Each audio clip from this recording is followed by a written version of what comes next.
Thank you so much. All right, I had to switch over. My other microphone for the live stream wasn't working. Is this one working, folks that are watching live? Let me know if you're hearing audio now. So thank you so much for the Guilford Community Center. That was wonderful. And we will also close out the event demos with Bafa Wubu again in the afternoon program. So if you enjoyed that, you can stay and watch another Bafa Wubu demonstration.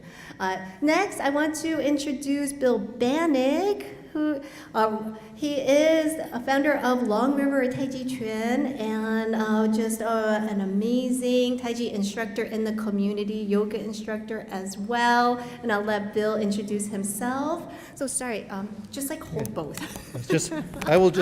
I'm just going to hold both. How are you? I want to thank Shirley and her crew for facilitating this, especially on such short notice to bring it inside. And it's great to see all you folks who are so interested in this stuff and these wonderful demonstrations and stuff. So anyway, my name's Bill Banick, and my school is Long River Taijiquan, dedicated to my instructor, Liu Changjiang. And this is my student, Trevor, who also teaches Taijiquan as well.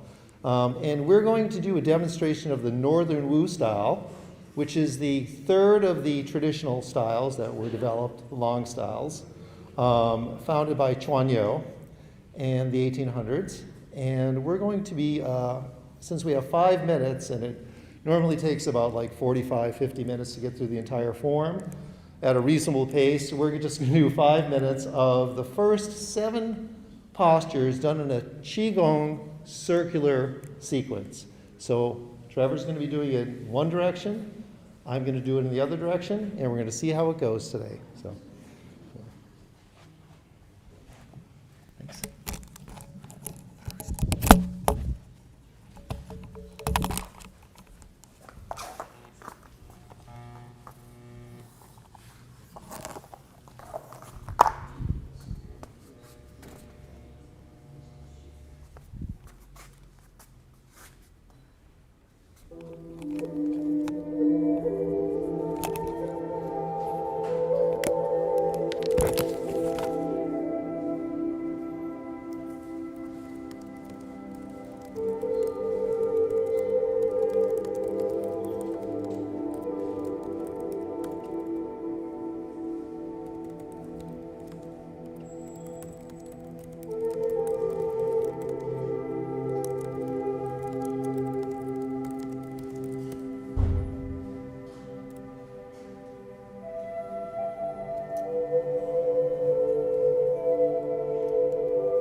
That was so beautiful. That was really, really lovely. And I'm not that familiar with Wu, so I love watching it. So thank you so much. And I love Bill and Trevor's demonstration every time they do it. So mesmerizing. All right, now next up is our student. Oh, welcome to Aiping Tai Chi. This is our new space in Milford. You may have seen us in our varying different locations. We've been in different places around Orange and Milford. We were founded in 1996 by Grandmaster Aiping Chen, and some of our students have been here ever since 1996, and we love being part of this community. This space we moved into this year in partnership with Wudang Kung Fu Academy, and we formed this as the New England Asian American Cultural Center to do more than just the martial arts and Tai Chi programs that we had in the past. So trying to do more for cultural programming. And we have classes that are in Yang style and Chen style and weapons, and we're going to do some demonstrations in the morning and also in the afternoon. And we are showcasing our students. So some of our students have been doing it for a long time and some just started. And this is a celebration that everybody can practice Tai Chi and learn Tai Chi. The demonstrations that we are going to do is going to be a shortened version of a form that Master Aiping created. It's a Ping Gate of Life 10 form, but we're going to just do 8 of those movements. And then a Tai Chi fan routine that she choreographed and our students just learned. So they just completed the form. They've only been learning a few months, and we just finished it 2 weeks ago. So we're excited to just show it because we actually haven't demonstrated the group fan routine since like 2016. So it's fun. We teach it, and it's one of the classes that we also teach online. So we have some students learning it online, and then we have a group Chen style routine, and some of our Chen students have learned it, and some just recently finished it. So just to give a showcase of what we do here.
I want to thank our students and the Guilford Community Center students who had the courage to come up here and perform.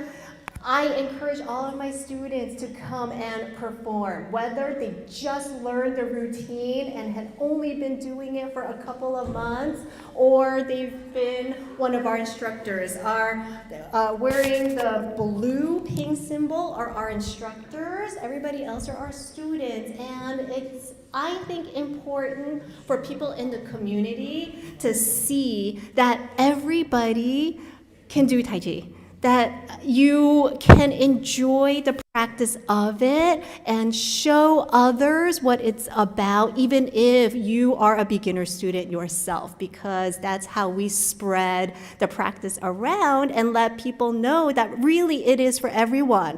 Sometimes if we only see masters performing, people out in the community might think, well, that's not for me, I'll never be able to do that. So hopefully by seeing people who are just like you doing it and enjoying the practice, and that's really what it's about, learning, we're all growing and sharing together. So I want to thank my students and the community, the Guilford Community Center students for sharing this with us. But now I will introduce a master, a true master, and I will allow Lois, do you want to make an introduction for Master Zhang and tell people about like his background and where he's teaching? Okay. Here. You need to hold both because they're two microphones. Yeah. What do I do? Just hold it. Just hold it. Yeah. Yeah. Okay. Well, first of all, thanks for this opportunity. My name is Lois, and I've been a student with Master Zhang for 1.5 years. I got to know him through a friend of mine who has been learning from Master Zhang for like nine years. So Master Zhang is he's great. His teacher was Master Vo, who is the founder of the Chen style. And Master Zhang was his student and learned from him day and night for 4 years. So he is the direct student of the founder of the Chen style. So now Master Zhang has been here for 1.5 years, and his father was also one of the greatest Chen style masters as well. So they reside in North Haven right now, and I will just let his performance to you guys and just speak for itself. Okay, thank you. Of the Hunyuan lineage of the Chen style.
was amazing. So, just from those demonstrations, you can see just how enormous and broad Tai Chi is. That it really is for everyone. That you can be 13, like Jaden, who was our little star. Here you are in all 3 of our demonstrations. Jaden started with us when he was 12 because he was doing Taekwondo and wasn't feeling like it was the right thing for him, and found my YouTube channel and then wanted to try Tai Chi and then started learning Tai Chi with us at 12. And who's the oldest one here? Who wants to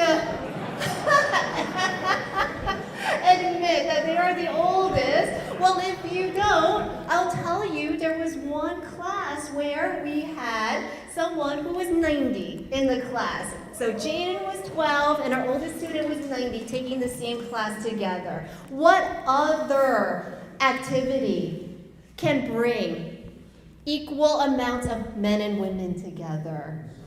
Yeah, young and old together, people of all political spectrums and ideologies, people who are liberals and conservatives and progressives and libertarians and everybody coming together in this shared practice. This is why I think Tai Chi can change the world, why I think people coming together to celebrate Tai Chi can really make a difference in making the world a better place. Not just Tai Chi, Qigong as well. We want to give, we did Tai Chi demonstrations in the morning, we will do Qigong demonstrations in the afternoon. So thank you so much for being a part of this. And before we break out into the workshops, I want to acknowledge a couple of special guests who are here that I really want to thank. So Alan Tan, I see Alan all the way in the back there hiding.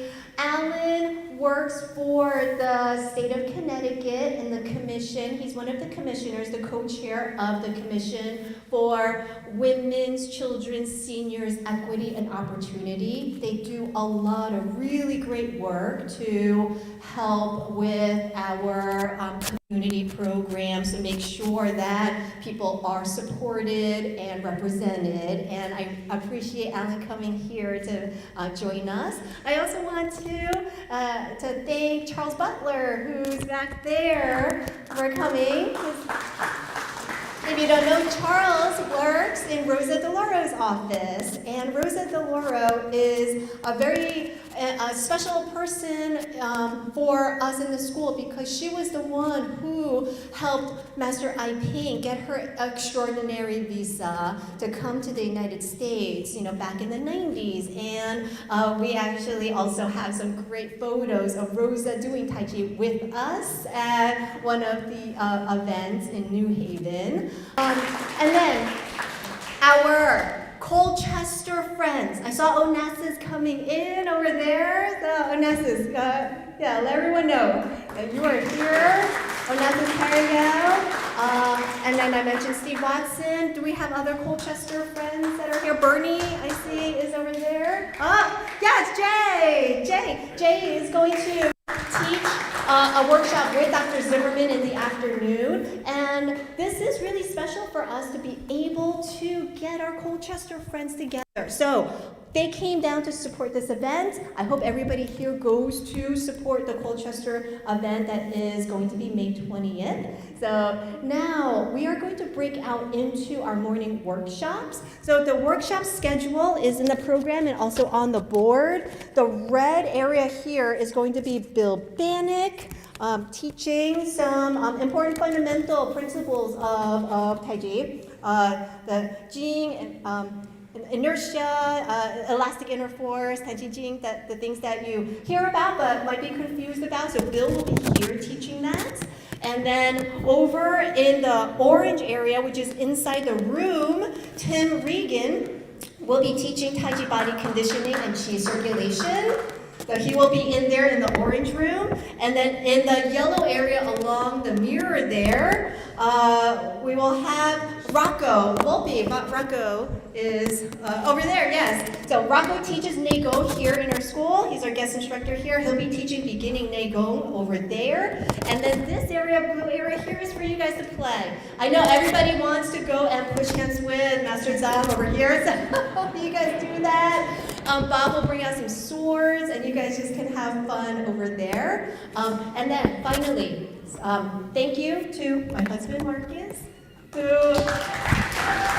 lets me be able to do all of this. And my daughter back there is Karina, who wanted to be here. Thank you, guys. Okay, so let's get going.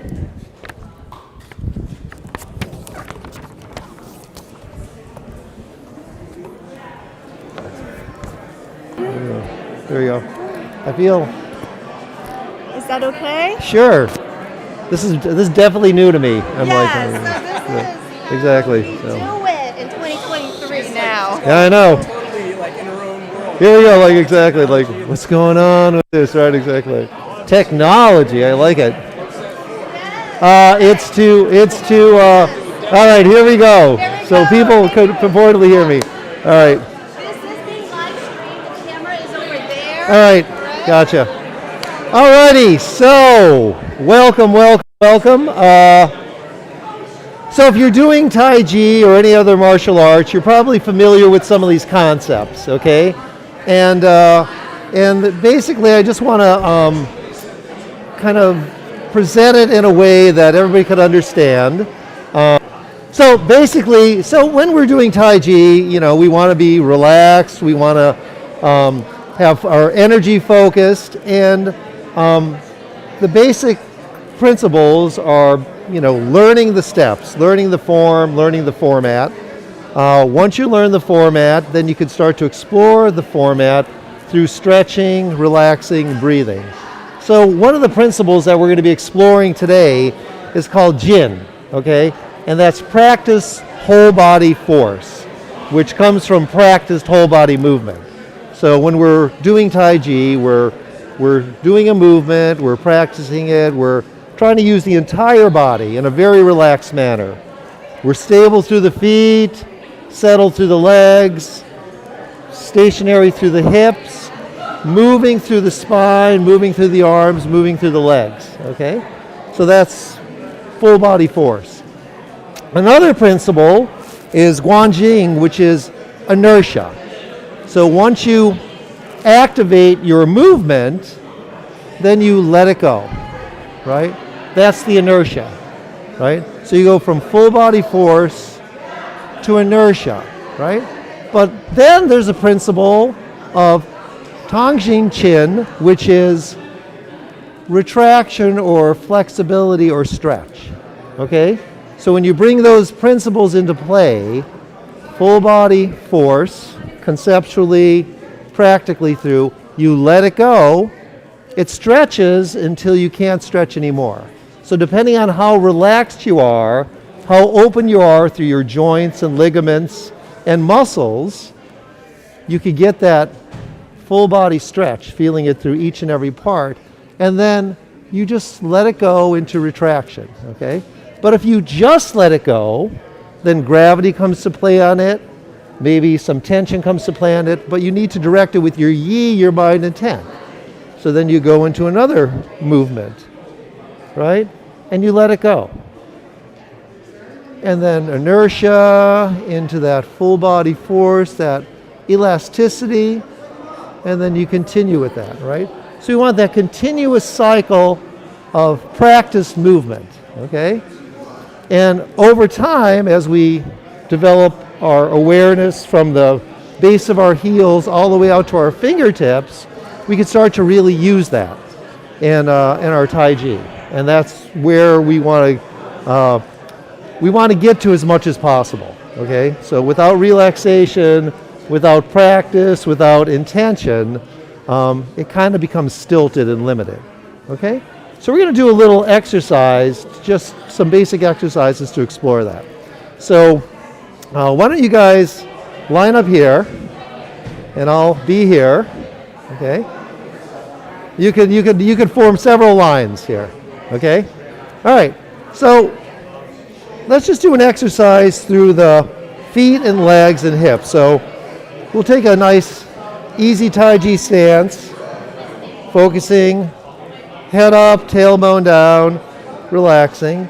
And once we've stepped out, and no matter what form you're doing, whether it's Yang, Chen, Wu, Sun, Hao, or any variation on that, you're going to come to a place where you're basically hip-width distance apart, maybe a little wider, right?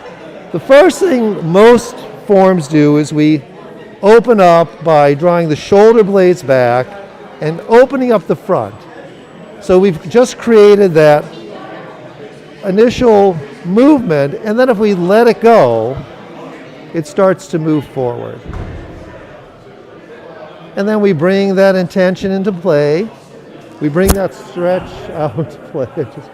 And then it goes into that inertia, and then it starts to retract. Right? So if we do that again, release, stretch, let go, feel the stretch through the entire back, and then come down. And if we had breath, we could follow the inhale, we could follow the exhale, we could follow the inhale, and follow the exhale.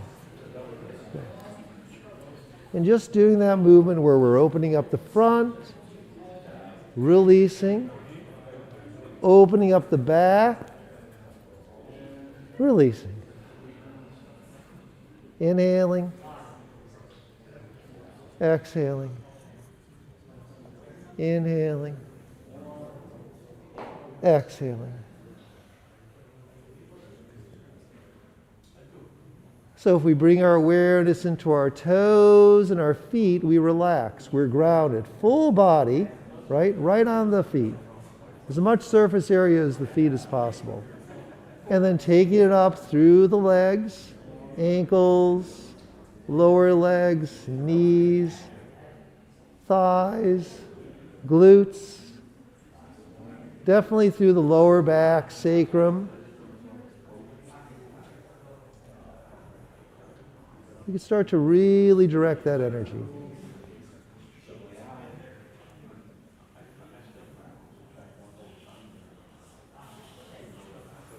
And then release. Okay? If we were to take it into a movement through the form, we take a sitting stance. With the sitting stance, we want to make sure we're opening up our back, having a little bit of rounding, bowing in our back. So extending that back. You can stay facing me. I'm just doing it from the side to show, right? And then after you gather that energy, you gather that stretch, you release it. You go into the forward stance. You're feeling rooted, extended all the way out, and then again, releasing that energy, right? Gathering it back in.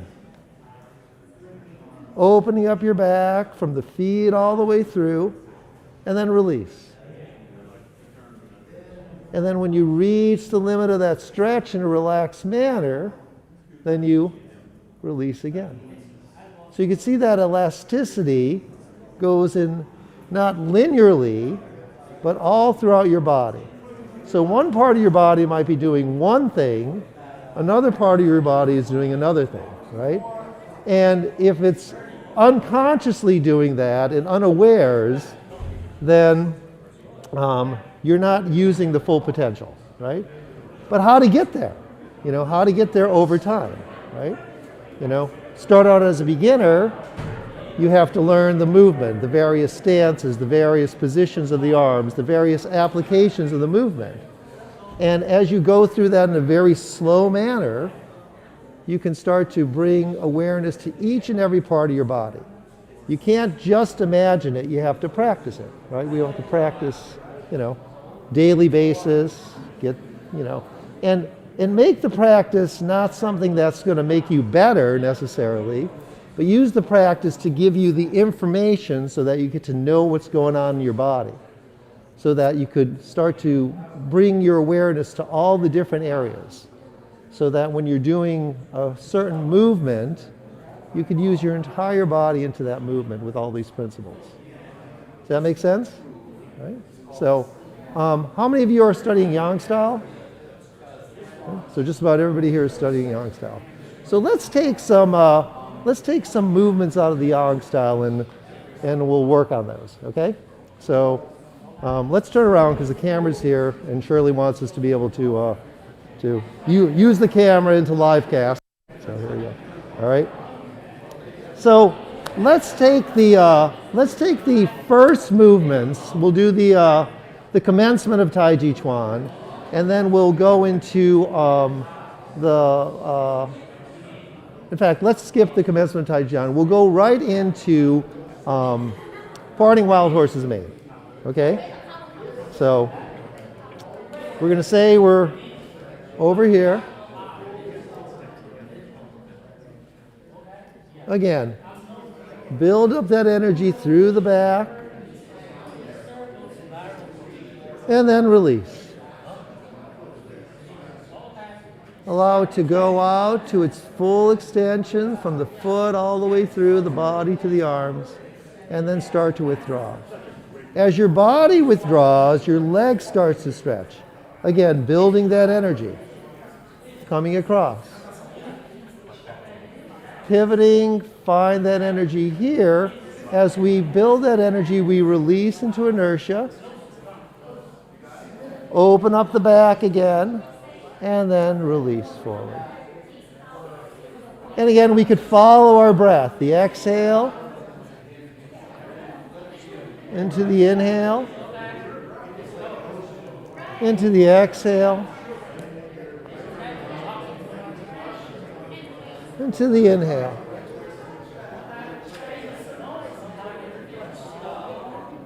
So relax, feel all those areas. Legs, back, arms, head.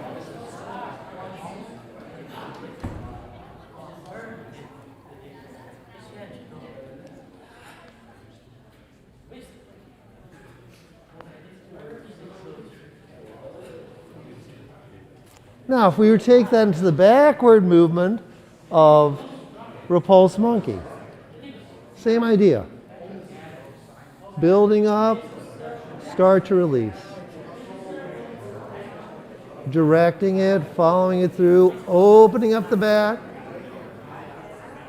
start to release. And again, we're doing it in different ways throughout the body.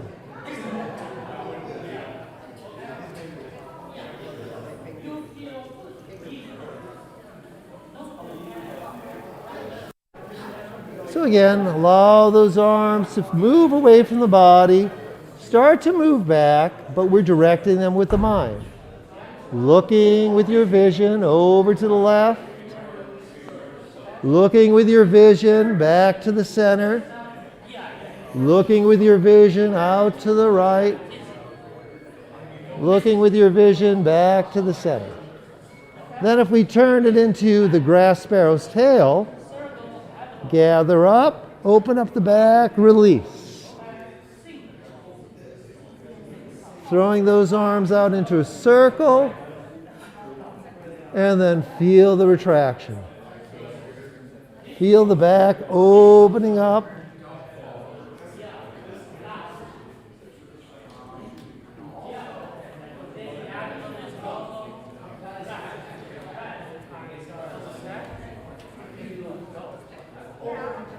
Let's come back into that again.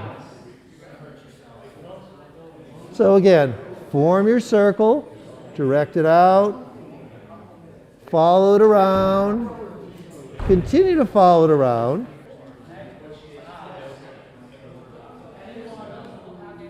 Coming into the press across,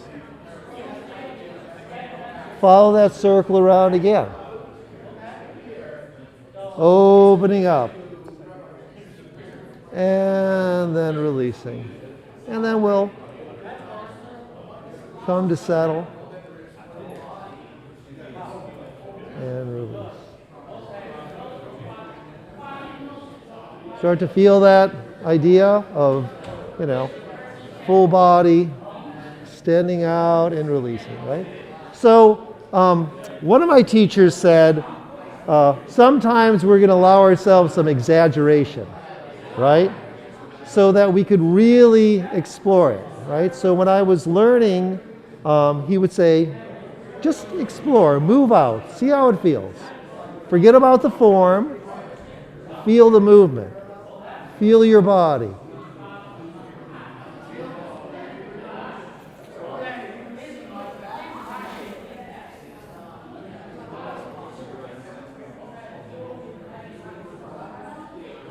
One of my students said, well, it looks like we're pausing at places, right? It looks like when you're going back, you're stopping. I thought Tai Chi was continuous movement.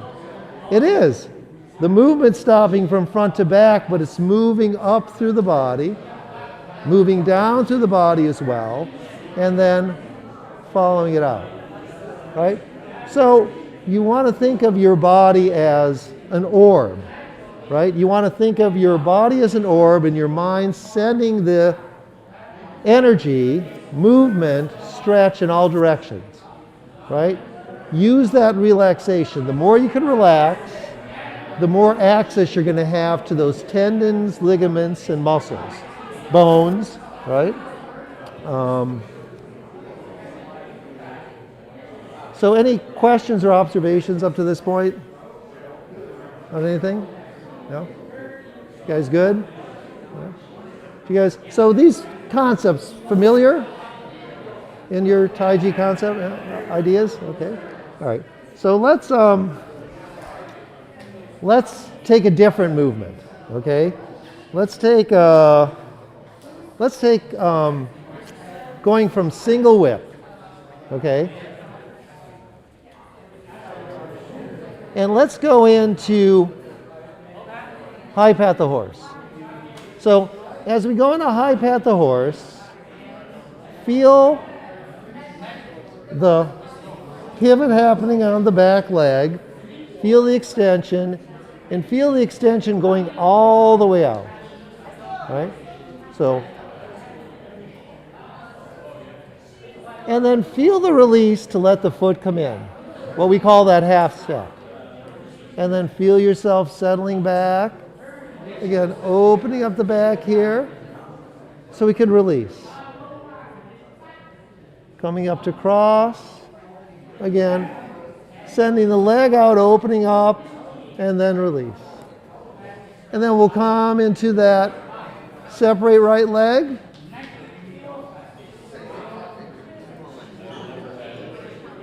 Again, even here.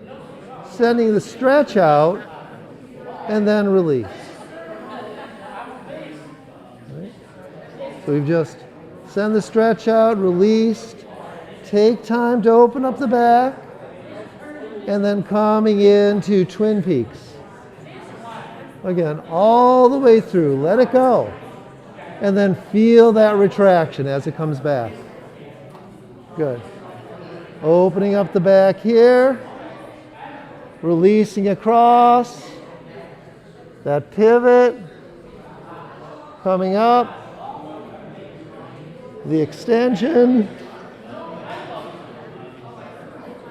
and then the release. If we were to follow into snake creeps down, same thing. Extending, let it go. Find that extension, snake creeps down, golden pheasant, coming up. I'm impressed that you guys do it on this floor. This is like a really good squishy floor. It's awesome. You know, I want to take a fall here. It's good. And then do the turn to the other side, coming across. Again, throw the arm out, feel the leg extending, bring the foot up, release. And then we're going to throw that foot out again. Start to direct it. Let go. Feel the stretch. And then the release. Bring yourself up. Golden pheasant. Even here, feel the stretch and the release. Good. Open up, come across, coming into Fair Lady working shuttles. Use the mirrors, you can see. Coming across. Again, feel the release. And then drawing back. Good. One arm's doing one thing, the other arm's doing the other thing. That's it. And then stepping, opening up the back, and then feel that release. Fair Lady working shuttles. Coming across, let's continue into needle at sea bottom. Even here, gathering up the energy, feel the release. And then gather, open up the back, fan through back. Stretch it out. Good. And then let's move right into that turn. Turn. Parry, block, and strike. I know we all call it different things sometimes.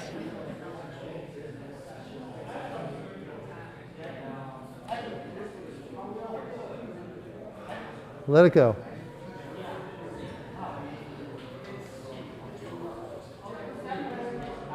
Forward with the strike. Separate. Gather. Release. And then let that stretch come back. Come across. And then if we're finishing up, again, even here, open up the back, release the arms out, and then release. Coming across.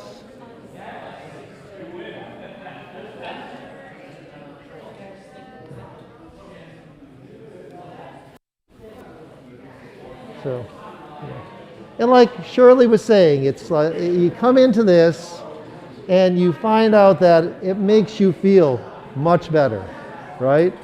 Like you go through it and, it's hard to practice sometimes because we avoid the word practice, So I tell my students, it's not about getting better. It's about familiarizing yourself with what you have to work with and then using it to better your body, your mind, your movement, your stances, your balance, your alignment, your focus, right? But we really need to be those explorers that just take every movement and break it down.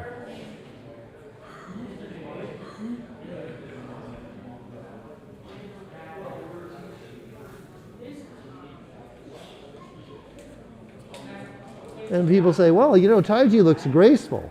I said, well, anybody could do it, All you need is time well spent with yourself, right? You want to take that break from your day, get away from your job, your work, your concerns, the media, whatever, Give yourself that time where you're like, hey, what's going on? And then you explore it. I was exploring with my students. The way I've been approaching Grass Sparrow's tail is I've been really opening up to those circles, right? And of course, coming up, opening up to those circles. And then instead of continuing the circle there, I'm going to change it here. I'm going to play with it here. They're like, well, we didn't learn it that way. I'm like, well, you got to learn, you got to teach, you got to become your teacher, You got to feel when you're not studying with your teacher, what's going on, What would your teacher, what do you think your teachers are doing, right? What do you think these, these great masters are over there doing, They're not like just, doing the same thing again and again. They're exploring, right? They're exploring and developing, and that's why there's all these different, each of the great masters has their short form, right? That they develop for whatever reason, save time, go on to the most important postures that they feel. Maybe some part of their body needs it, maybe they need to lengthen, maybe they need to open, maybe they need to balance, So whatever they're doing, you could do as well, right? So that's the beautiful thing about Tai Chi, is that It's an open format for exploration, you know? So again, basic elements. Jin, full body force, right? Trained. We train our body in all these different areas, all 24 postures or 37 postures or, 132 postures, whatever kind of form you're doing. And then finding it that you don't have to force anything out. If you're throwing a frisbee, you let the frisbee go. The frisbee takes off. You're not trying to push it. You're not pushing the frisbee. It's already there. Doesn't need your help, right? Unfortunately, the frisbee will start to feel gravity, right? Well, we feel gravity too, right? I could feel and use gravity here, you know?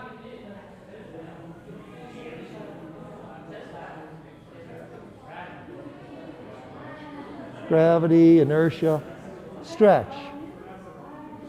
And then that internal elasticity, whether you're opening up the back and gathering in, or releasing, closing, elongating, right? Any of those things. So relaxing, taking your time, experiencing, talking with your teachers about what you experience, right? That's important, the conversation. My teacher says, he'll say, well, do you have any questions on this? And people will be like, says, then I imagine you think you know exactly what you're doing. And I can tell you right now, you don't, right? So don't be afraid to have questions, right? It might be the simplest thing, Well, I feel like when I go forward, my knee feels weird and my foot lifts off the ground, Well, you don't want to ask that question. Maybe it's not, maybe you're not doing it right. Your teacher's like, he's going to yell at you or she's going to yell, no. It's like, okay, let's think about that. What are you doing here? You're forward, you're lifting the knee to be able to find yourself into the extension, and you're relaxing into the heel, You're feeling that, and then once you do that, then you could, right? So again, it does come back to basic principles of alignment, where your body's positioned, being upright, being able to move slowly and relaxedly. When we move slowly, sometimes tension comes into it, right? Because we feel like we have to hold. It's part of the process, right? My teacher would say, when you start to experience tension, if you're moving slow enough, you can let it go. Oh, I'm feeling tense there. Oh, I'm going to let my hip go. I'm going to let my back go. Right? So different ideas. Right? Anything? Any questions? Or do you know? Or do you all know what you're doing? No. We all know it's good. No, it's good. We all know what we're not doing. Well, it's good to know what you're not doing, right? Because then you get to know, right? Exactly, right? So, yes. So you mentioned the tension. Yes. So when you do slow movement, Yes. sometimes you feel tension. Yes. Is that right? Should we, the whole process, no tension at all? Well, yes, you want to go toward an idea of not being tense, right? But it takes a while, So when you experience tension, right, sit with it. Sit with it and relax, right? Try to find those areas. I mean, we want to be moving, but sometimes we don't want to be moving. Sometimes we want to experience that sitting stance and feel where the tension is, right? One of my fellow students felt like the tendon here was shaky in the forward stance. What? Oh yes, okay. Absolutely, yep. And what she would do is she would practice so much that tendon would stop moving, right? She got that specific. She's like, I feel a little movement there, but we'd work on it. We'd like, okay, how do you get to that area where you're not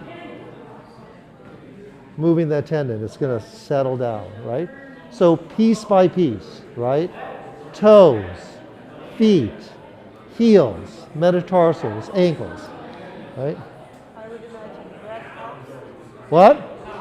Yes, breath helps. All right. Thank you so much for tuning in. I hope this gave you some information to use. And thanks for having us. All right. Thank you. All right. So you just stay there. I'm going to use your mic here so that folks on stream can hear me. So you're Okay. going to be my standing microphone right All here. right. And then I will unmic you. I get to be Mr. Microphone? This is awesome. Should I hold this or no? No, so I just need Okay. this. Yeah, I just Nice, need to be yes. able to. Let's see here. Yeah, on this side. Yeah, on this side it's going to. Yeah.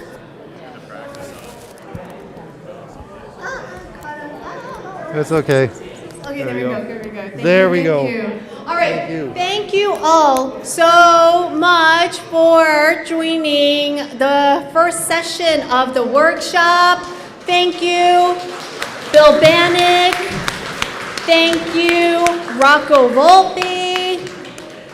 Thank you, Tim Regan, for teaching our first session of the morning workshops.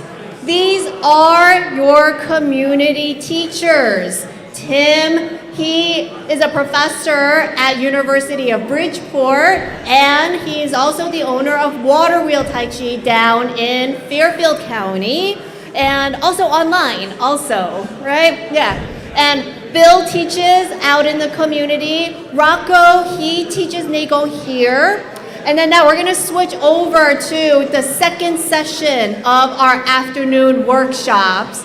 And we will have Karen Strawson-Brereton will be teaching beginner young style Tai Chi in the orange classroom in there.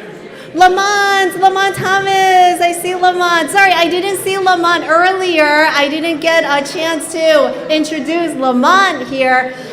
Now, I have to make sure everybody knows who Lamont is. Lamont was the one who organized World Tai Chi and Qigong Day on the Milford Green for many, many, many, many years. That was the one in Southern Connecticut, and we used to always participate for that. And then Lamont passed the baton for organizing World Tai Chi Qigong Day events in Southern Connecticut to me, and I am just so glad that Lamont is here. Lamont is a Qigong instructor in town, and he will teach introductory to Qigong over in the yellow area. And then here in the red area, Tim moves from orange over to red, and Tim is going to teach seeing the monkey form in your Tai Chi, Bagua, and Xingyi. And then we still have partner play over there. We are going to go, because we started workshops a little late, we're going to take these and go a little later. So we're going to go until 12:15 and then break for lunch. All right? So thank you. So Tim, I need to mic you up. You have a pocket? Hi. I am the monkey guy. Today I am. You are the monkey. No, just for the next half hour.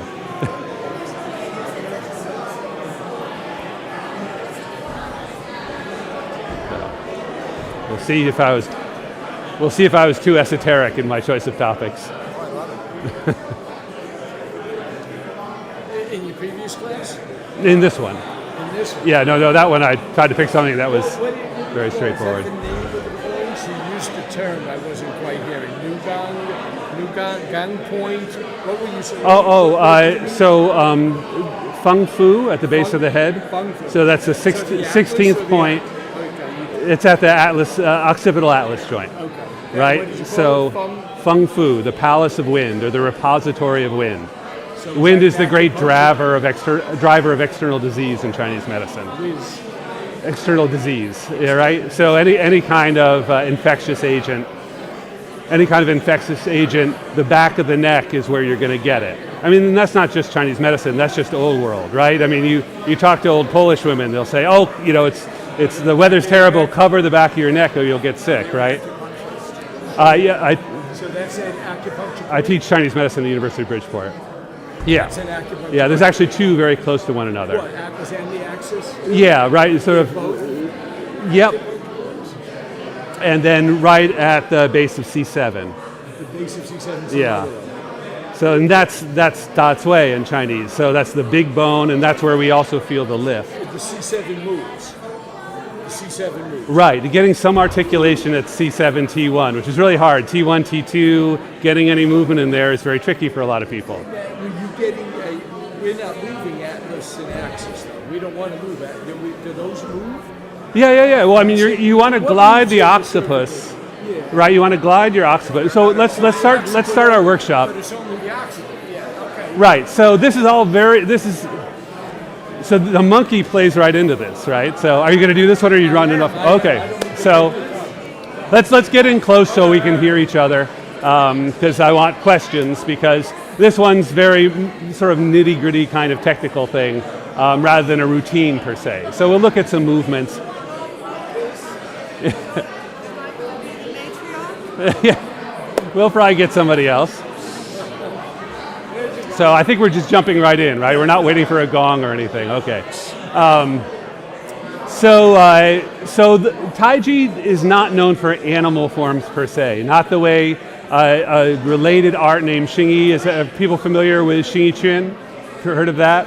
It's considered one of the three brothers: Tai Chi, Xingyi, and Bagua, right?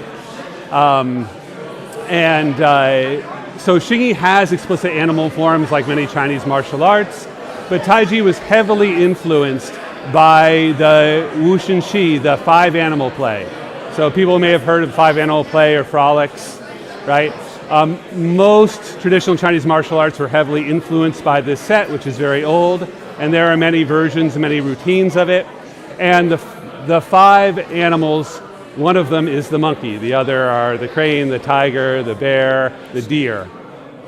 And while you don't typically find explicit reference to these animals in Tai Chi, the set and this whole approach has been very influential on Tai Chi. There's one really key place in Tai Chi where you see the animals immediately come out. And one of them is named. White crane spreads its wings, right? And right before that, we have what we call kao, right, in Chinese. So in Mandarin, we have kao, right, leaning in, right, the body blow, right, leaning in with the body. That is the bear.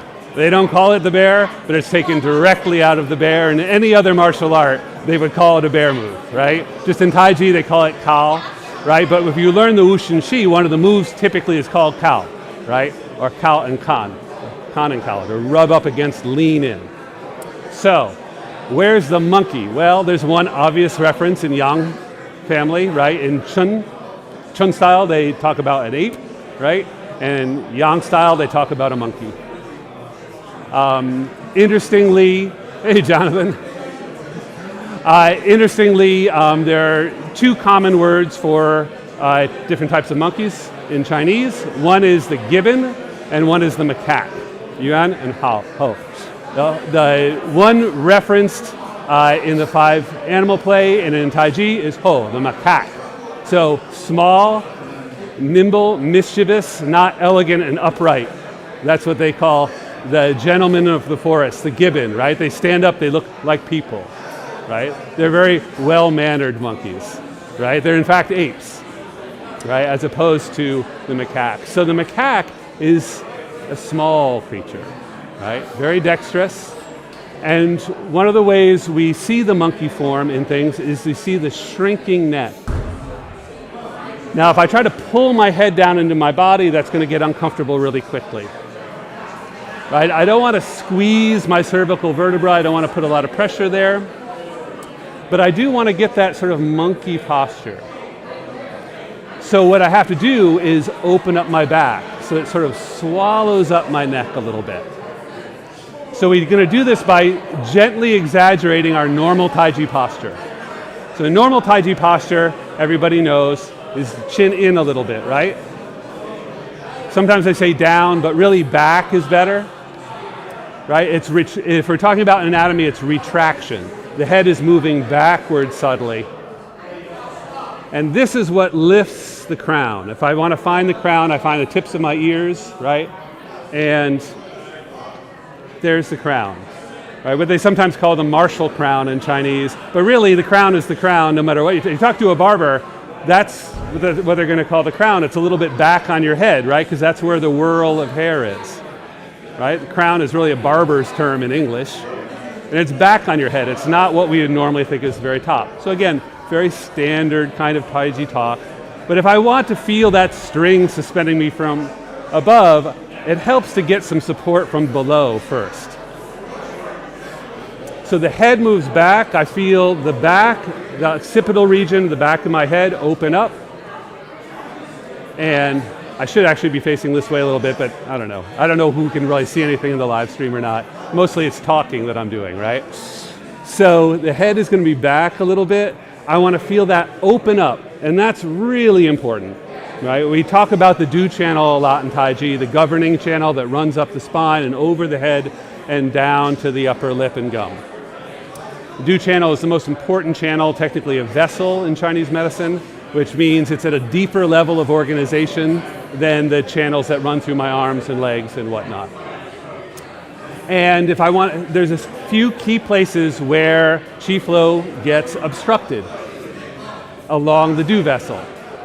One is at the very tip, the tip of the coccyx. That's right at the beginning of the Du vessel, where it's emerging from the deeper body and the perineum area and starting to move up through the spine. One's right in the middle of the lower back, right? The Ming Men, or the Gate of Destiny. Sounds very dramatic when I say it that way, right? And right between the shoulder blades, and really anywhere along the spine where the paraspinal muscles are sort of squeezing the spine. Jia Ji means simply to squeeze the spine, right? And then up at the base of the head, right? They don't always mention the 7 cervical vertebra here, but the base of the head, the whole occipital region is one of the classic places where it's hard to feel things flowing freely. So opening up this place through my head carriage is really important. So put a finger there for a moment. Right down the center line of your head, right till where it just falls in. Right? You'll feel a little bump at first.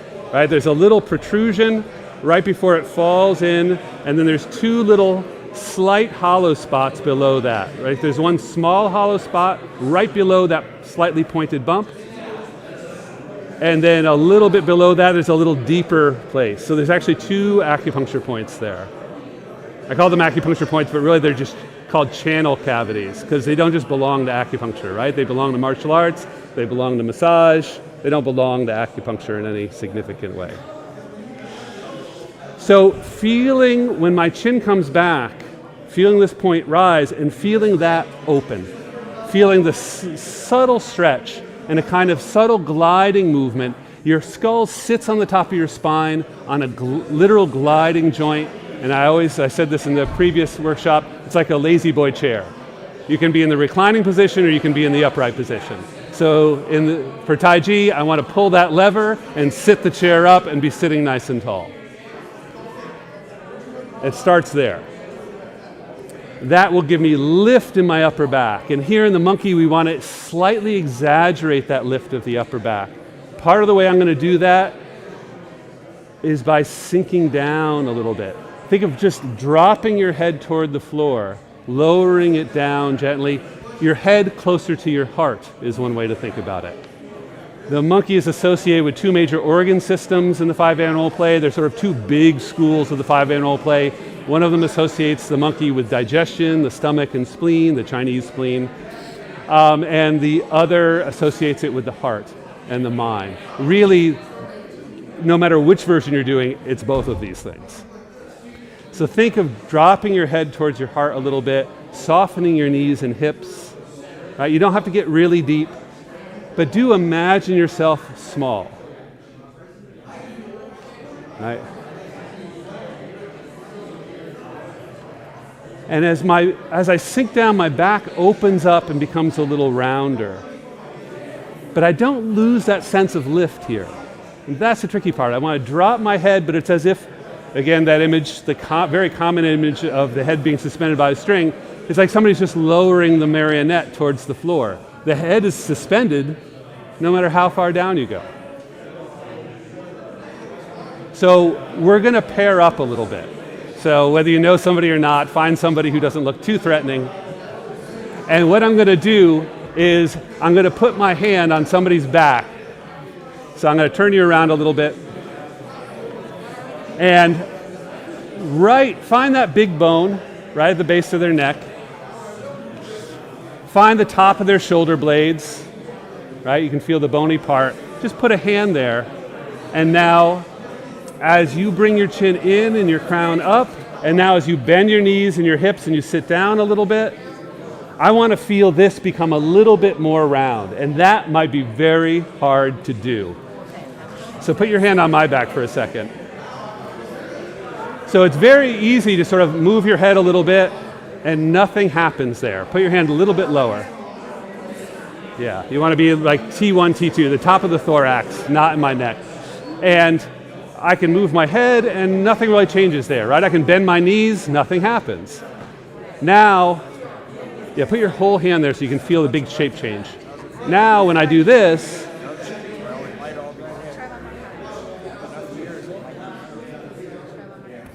feel that shape change? This is a hard part of the body to get to move. For most people, we're really stuck here.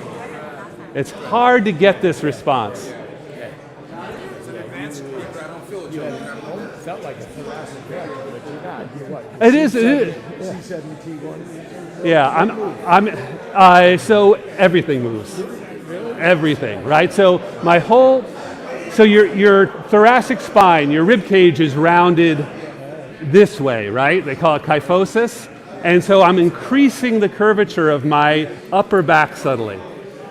My lower back, which we're not talking about too much right now, is actually reducing its curvature, right? Everybody knows about the Tai Chi tuck, right? Terrible word, tucking under the tailbone, right? It encourages tension, right? Like holding and tension and whatever. My teacher, when he first came to this country and started learning English, would say, you can't tuck the tailbone, right? He was teaching Bagua, right? So walking, right? So tucking.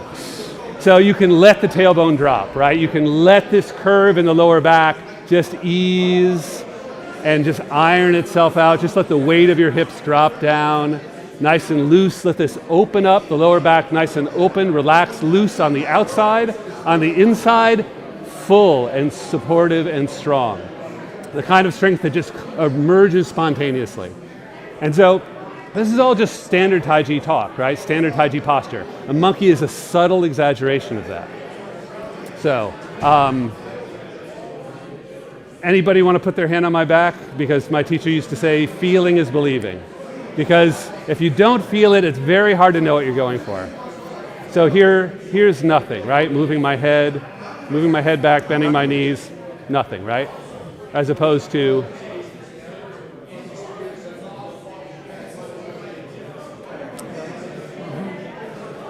rounding there. yeah, so not a big movement, Can I right? try? Yep. Put the flat of your hand. Trouble if you had Okay. big movements.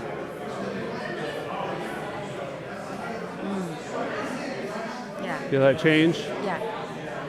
So yeah, if you look at the upper flat thorax, it looks like flexion, but it's really kyphosis, right? Which is a kind of flexion. Yeah, I'm wondering where it moves. Right, put your hand on my lower back. Yeah, well,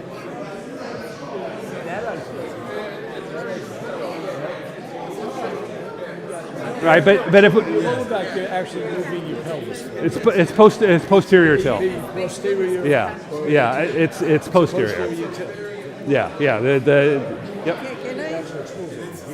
I to you, right? Right. So here you feel my shoulder blades are kind of close together, right? Feel just a little round, and you can see the chest. The chest is not sagging, right? And this, when I first started doing this stuff 30 plus years ago, every book was confusing. Every time you heard anybody talk about the chest, they'd say, hollow the chest, depress the chest, right? And then you'd meet Tai Chi Chinese teachers, native Chinese speakers who go, what do you want to kill yourself? Right? You got too much of this already, right? This is not good posture. This is nobody's idea of good posture, right? So this feels enclosed, right? Gathered within the body. So let's do a real monkey. It opens, yeah. So I could say I'm widening that, or I could just say it widens, right? I really prefer passive language. Right? Yeah, it opens, spreads. So they say in Chinese, ba bei, the back lifts, right? So what they really mean is the upper back lifts. So let's take one of the modern monkey movements, right? From the state-approved 5-animal play. State-approved. Where we grasp and we draw up from the ground, right? And this also relates to the first workshop I did when we were talking about lifting up through the body, right? So you can imagine drawing up through your feet, and what I didn't talk about earlier today is even drawing up through the pelvic floor, a subtle lift in the pelvic floor. Not quite a Kegel, right? Because if anybody learned Kegels, that's about squeezing and bearing down. This is more a gentle lift. And less lifting my hands and more sort of lowering my body into my hands. Right? So lowering my head, just lowering the whole marionette, right? So that height is absorbed in my ankles, my knees, my hips. That can actually help me drop the tailbone down under my body, that posterior pelvic tilt, open up my lower back.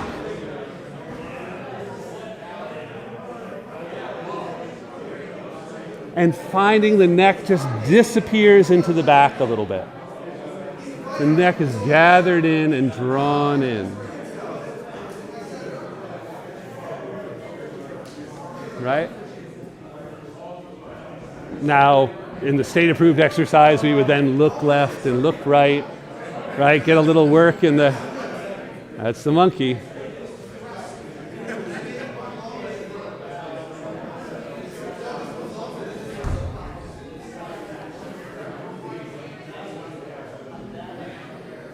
Now, something is happening in our feet also, right? So as I squat down, I may feel the arches of my feet lifting, like I'm grabbing the floor a little bit. On this soft floor, it's really easy.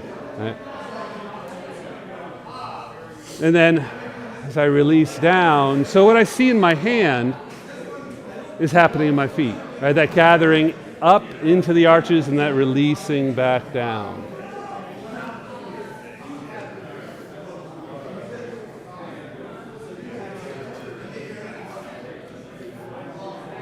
So where do we do anything like this in Tai Chi?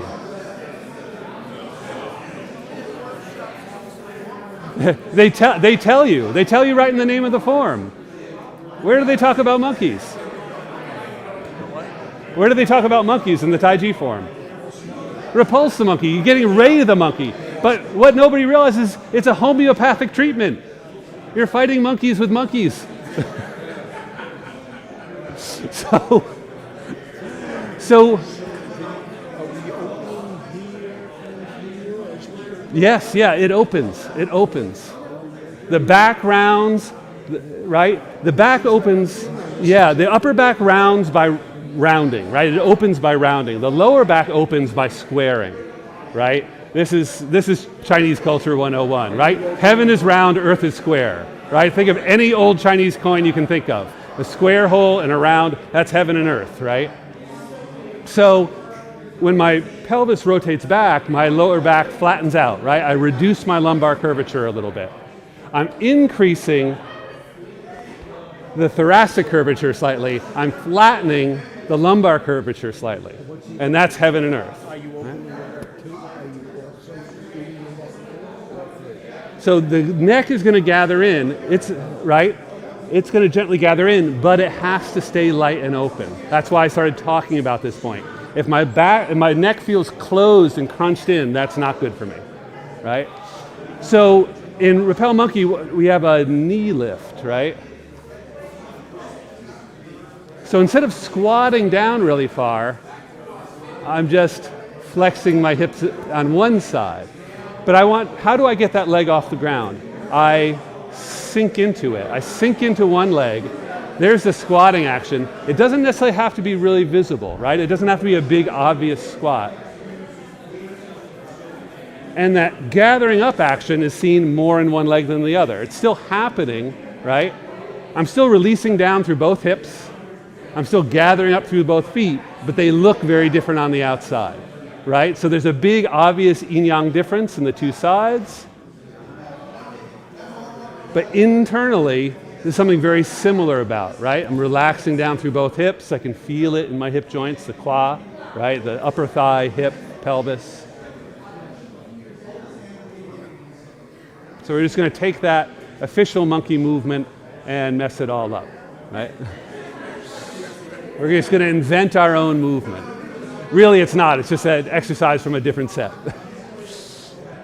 Because you can't make a single change in anything in Qigong or Tai Chi or whatever without just reinventing the way somebody else does it. There's so much variety. It's one of the things I like about it. Now, what else do we do in repel monkey, right? And I don't know who picked that word repulse. I always thought like, oh, we just want to gross the monkey out. Now, what are we really doing? Repulse. So it sounds like Iron Man, repulse the monkey, right?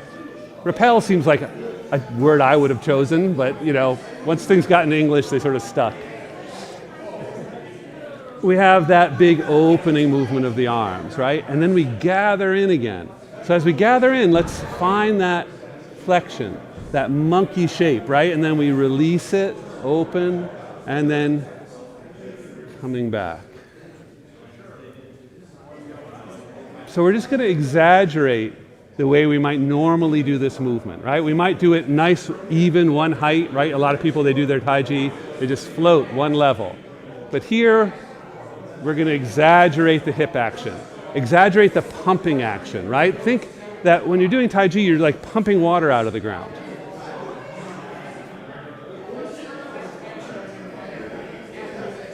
Right?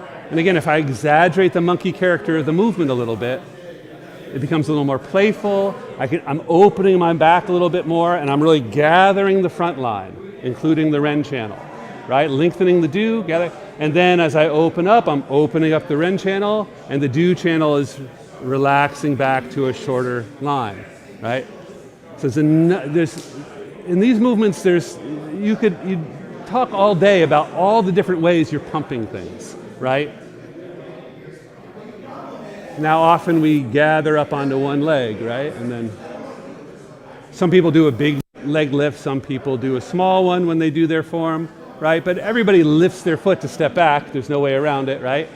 So the same kind of gathering in. Right? If I exaggerate it a little bit,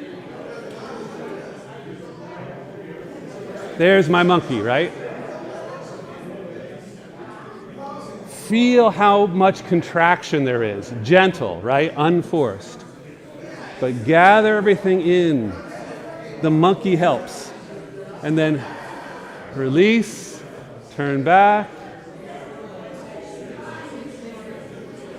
The monkey, right? Release, turn back.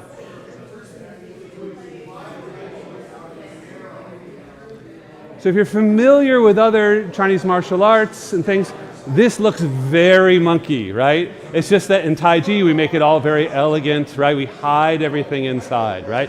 So, then I'm just, right? Oh, there's no monkey anymore, right? What happened to the monkey, right? It's still there, right? If you can put it in there, if you can develop it. Right? So by exaggerating things a little bit and looking at the monkey helps us dig a little deeper on this movement and feel some of the basic dynamics. So let's think about how the monkey moves in application. Right? So here's another thing where we can work with each other. If you just grab my wrist, right? Monkeys are very grabby, right? So that's why they pick the macaque. Right? They steal fruits, they steal people's bags, right, and run off. So I'm repulsing the monkey, right? He's the monkey. But again, how do I fight fire with fire, right?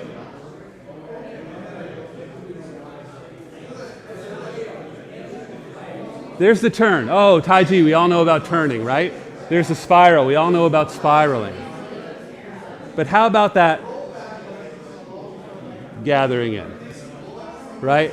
Now makes a difference, right? The turn is external. Even the spiral is relatively external. But if I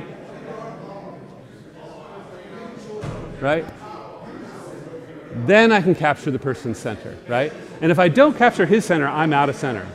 That's the rule. Two people can't be in center at the same time, right? I can turn, I can spiral, but he's got me, right? But if I capture, there. And that's all I want, is that half an inch of movement, right? I want to see him, right? Because that means top heavy. I remember, I think it was Feng Chuan's book on Chen style application. You know, one of those little cheap paperbacks that came out, you know, like 30 years ago. But he applies everything throughout the whole Chen family form, and every single one of them is like, A does this to B responds by this, and A returns, and da-da-da. And the very last line on every single application is then B's breath floats up, his chi floats up. That's it. Nobody's on the ground, nobody's punched, this and that. It's just like, oh, because the implication is once his chi goes up, you can do whatever you want. Right? So that was very funny. So see if you can't do this. Again, just you just grab, just reach across and just a normal grab, like, yeah. So you don't even have to pick your foot up off the floor, right? Don't have to be fancy. You do want to put your weight on the back and just, right? If I grab you, you're gonna just turn from me. Yeah, turn from me, turn away. Yeah, I've got you. You gotta take your arm with you. No, don't yank it back. Don't yank it back. Do it from here, like the monkey. Be the monkey. And then look, right. Don't look away from me though. Right, you better look right at me, because I'm not trustworthy. That's true. Right, you can tell right away. Yeah, so sit back. No, don't pull with that arm. Trust your body will be enough. So just connect your arm to your body and round your back. Sit back. Yeah, do the monkey. You're still pulling with your arm. Yeah. What time are we at? Does anybody have their? You're saying just pulling you off balance, just right leaning back. Yeah. Balance. What time is it? We're at 17 after. So we're done, yeah, right? Or I'm not sure of what the schedule is currently, so. Shifted. Yeah, okay, so we'll finish up. So. The word you said was once I do this, I have you off balance. Do this. Think of the form. Don't do it hard, don't do it fast. Sink heavy. Do your body.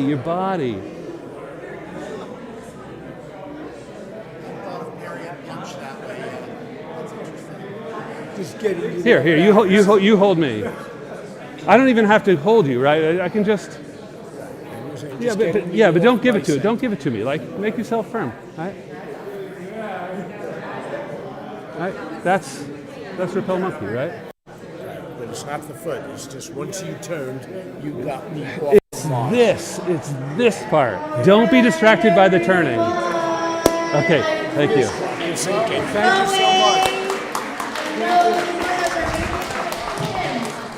I need you to stand next to me. Oh. And be the microphone, but be my microphone stand. Okay. All right, thank you. So that the folks online can also hear. Okay, thank you so much. Okay. Yeah, thank you. Thank you. All right, thank you so much. Thank you, Tim Regan, water wheel, Tai Chi, also professor at the University of Bridgeport. Lamont Thomas over there, Qigong instructor. Chi and T is his school. And then Karen Strawson-Brereton is winding down her beginner young style Tai Chi workshop.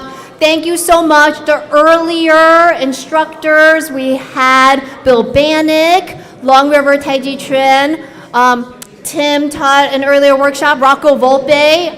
Thank you so much for our morning workshop presenters, the demonstrations. We also had the privilege, it was my privilege to experience and watch Master Qilong Zhang. That was really incredible. And he also was giving an impromptu little workshop there. So thank you so much. So that concludes our morning program. We will now break for lunch. All right, everyone. Hey. All right, lunch. Our lunch break is over, and we are going to start up our afternoon programming. You guys can come back over here. So we're going to start off with demonstrations. So you're welcome to come and just hang out over here to watch our afternoon demonstrations.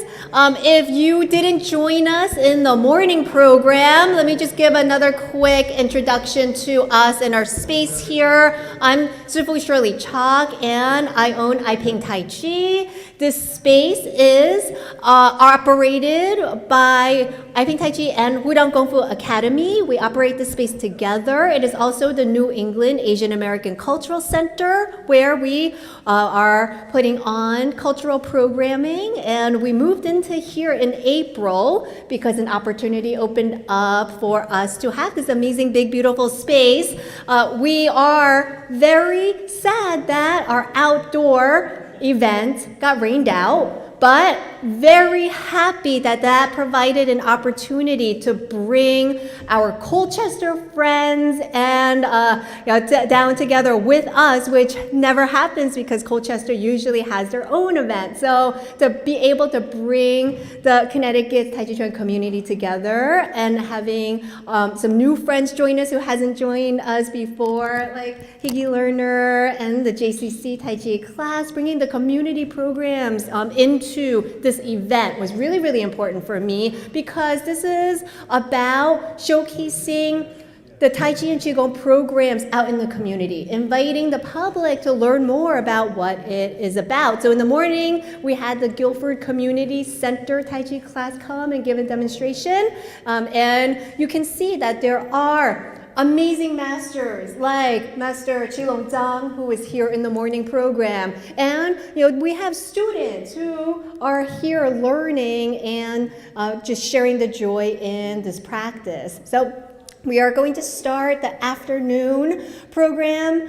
We're going to start with demonstrations. The demonstrations will be Higgy Lerner in the JCC Community Center. Sifu Onassis Parungao is going to do a demonstration of a broadsword. That's not on the program. We rejiggered the demonstration program a little bit because welcoming some other presenters that we weren't expecting because we thought that they were going to be over in Colchester. So Stan Baker will give a demonstration of Chen style Tai Chi, and then our school will also give a couple of demonstrations. And I will invite each of the presenters to talk about themselves and what they will be presenting.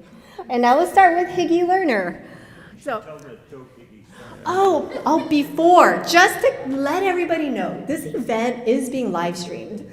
So we have folks watching on our Twitch channel and our YouTube channel, and this is being live streamed. And the camera is over there. So just to give you a heads up. Okay. So this microphone goes to the speaker, and this is the one that's going into the live stream. So just like, no, just hold it. That's okay. I don't have to press anything. No, when you give the workshop, I'll make you. Okay, great. Good afternoon. I'm Higgy Lerner. I teach Tai Chi at the JCC in Woodbridge, and some of my students and a couple of other folks have come up, so we're doing 2 demos. We're going to actually reverse the order that it was in the handout. We're going to start with the Xingyi walking. It came out of the Xingyi Chuan system. And you'll see it's a very slow walking that's attempts to get students to coordinate the breathing, the moving, and the shifting of the weight. And it's all at the same time attempting to keep your center line or your spine very vertical. So we'll demonstrate that, and then after that we're going to do the first portion of the Yang style short form as taught by Sifu Sam Tam from Vancouver, Canada. Thank you very much. Actually, I'm supposed to tell a joke because some of the students said I shouldn't tell the joke and some said I should, which tells you that some people of you will find it funny and some of you won't. So how many Tai Chi Tai Chi people does it take to change a light bulb?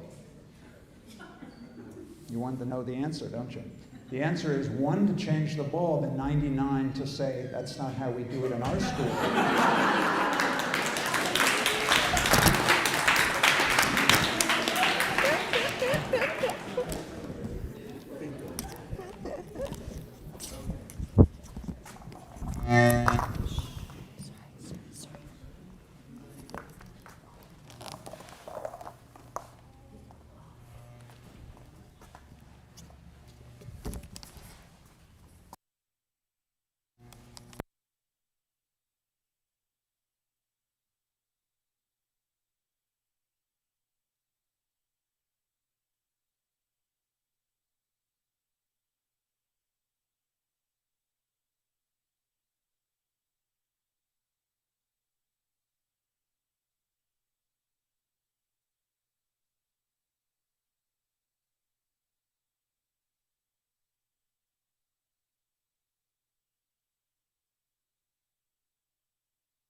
Thank you so much. That was Higgy Lerner in the GCC Tai Chi class.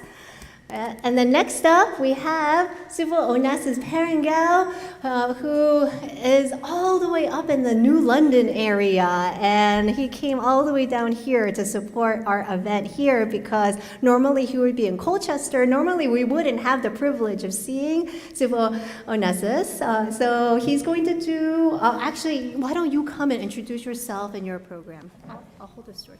So you need both. Hold on to both mics. Okay, sorry. So this is going to the live stream, and that goes to speaker. Okay, so am I gonna be, are we wearing this? No. Okay. Hold it. Yeah. All right. Folks online can see you. Hello, everybody. Okay, this is real simple. I won't take that much time. This is Tai Chi Saber. People, I just want them to know, if this is not common, most of the time you see for Tai Chi schools is a knife, or a do or dao, okay, single edge, which means a lot of times you will see the other hand placed on the back edge, the non-sharp edge of the knife. Everyone thinks of the knife as a single-handed weapon, but actually it's very much a two-handed weapon up close.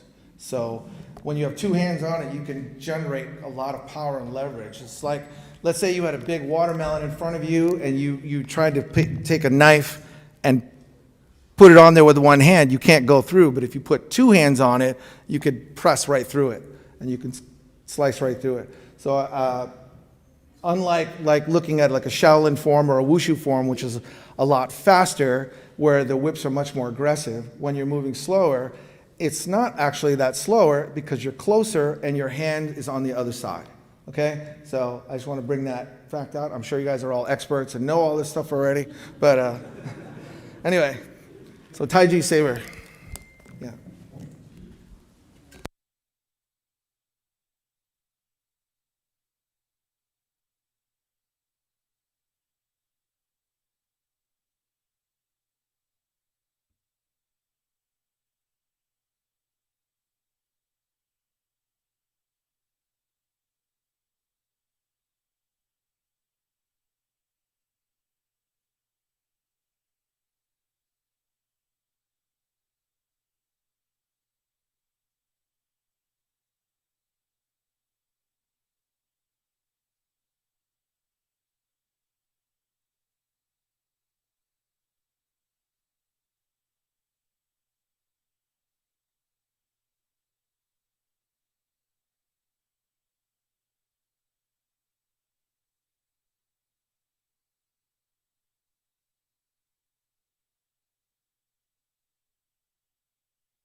Thank you so much, Sifu Onassis Parungao. And next up, we would like to invite Stan Baker.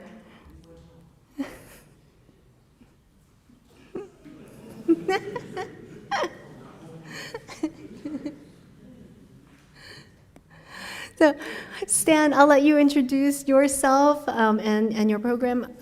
So, yeah, just hold on to that and just keep that within range. Yeah. Okay, I'm going to do a little bit of Chen Tai Chi. I'll do a little bit of the Laoja, and I will do a little bit of the Xingyi.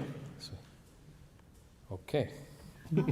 Where do you teach? Tell them about you. I teach in the Hartford area on Sundays. Right now, we have a space over at the Glenlockin Mall, and that's in Glastonbury. And I've been studying with Master Wang Hai Jun for quite a few years. And he comes to our area about 2-3 times a year. So basically, I don't have a school, but we have a class. And so right now, we're just doing it on Sundays. Then we play push your devil. Then Jay does his work on me on Sunday. Do you want any music? Do you want No, I background don't need. music? Oh yeah, no, put a little music. Okay. on. Sure. Okay.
Thank you so much, Stan.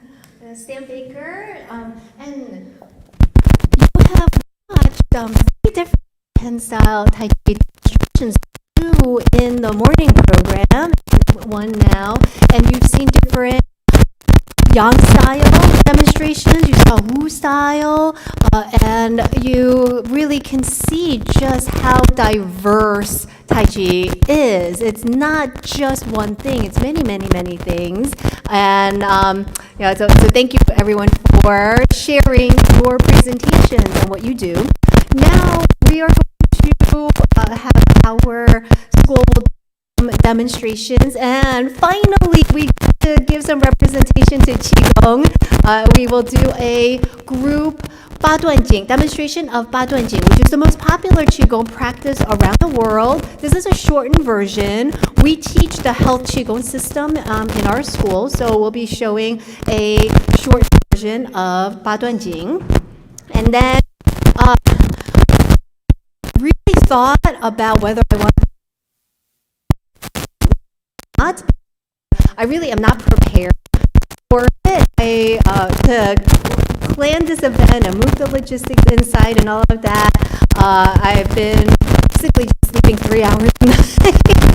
I haven't had a chance to practice at all, and I'm very, very tired physically, but I have to do it to pay homage to Michelle Yeoh winning the Oscars for her amazing performance and all of our love for her work in Crouching Tiger, Hidden Dragon. So I decided, even if I don't do very well, I still need to pay this tribute. So I'm going to do a sword demo, and then we're going to finish out with a Ba Ba Wu Bu. We started off the morning programs with the Guilford Community Center doing Ba Ba Wu Bu, and we will close out the afternoon demonstrations with our demonstration team doing Ba Ba Wu Bu, and then we will do the workshops. We are going a little behind schedule, so everything is going to shift a little bit. Okay, now we're going to do a group Baduanjing.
All right, thank you for joining and watching our afternoon demonstrations. I think we showcased, I hope that did everybody see something that they never saw before in Tai Chi in the morning and afternoon program?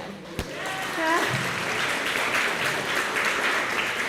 This is what World Tai Chi Qigong Day is all about, showing you that there is so much more. Everything that you think you know, there's still more, and there are instructors out there for everyone, and we are one community, and if we can come together, we can all grow together, and that's what this is all about. So that concludes our afternoon demonstrations. Now we go into the workshops. We are running behind, but it's okay because the program was supposed to run all the way until 3. So we just shift everything a little bit later. So we're now going to break out into afternoon workshops. And the workshops, the first session in the red area here, Kathy Brenner is going to do silk reeling. So Chen style silk reeling. I have encouraged my young style students to do silk reeling because it really isn't just a Chen style Tai Chi thing. It is really fundamental to understanding how to be connected. So Kathy's going to be here in the red area. And then in the orange area, which is that room inside, Jonathan Davis is going to do the abracade. So what we did, there's many versions of abracade, Ba Duan Jing. So Jonathan Davis is going to do that. And Higgy Lerner is going to do Wu Ji and Yi Chuan standing meditation.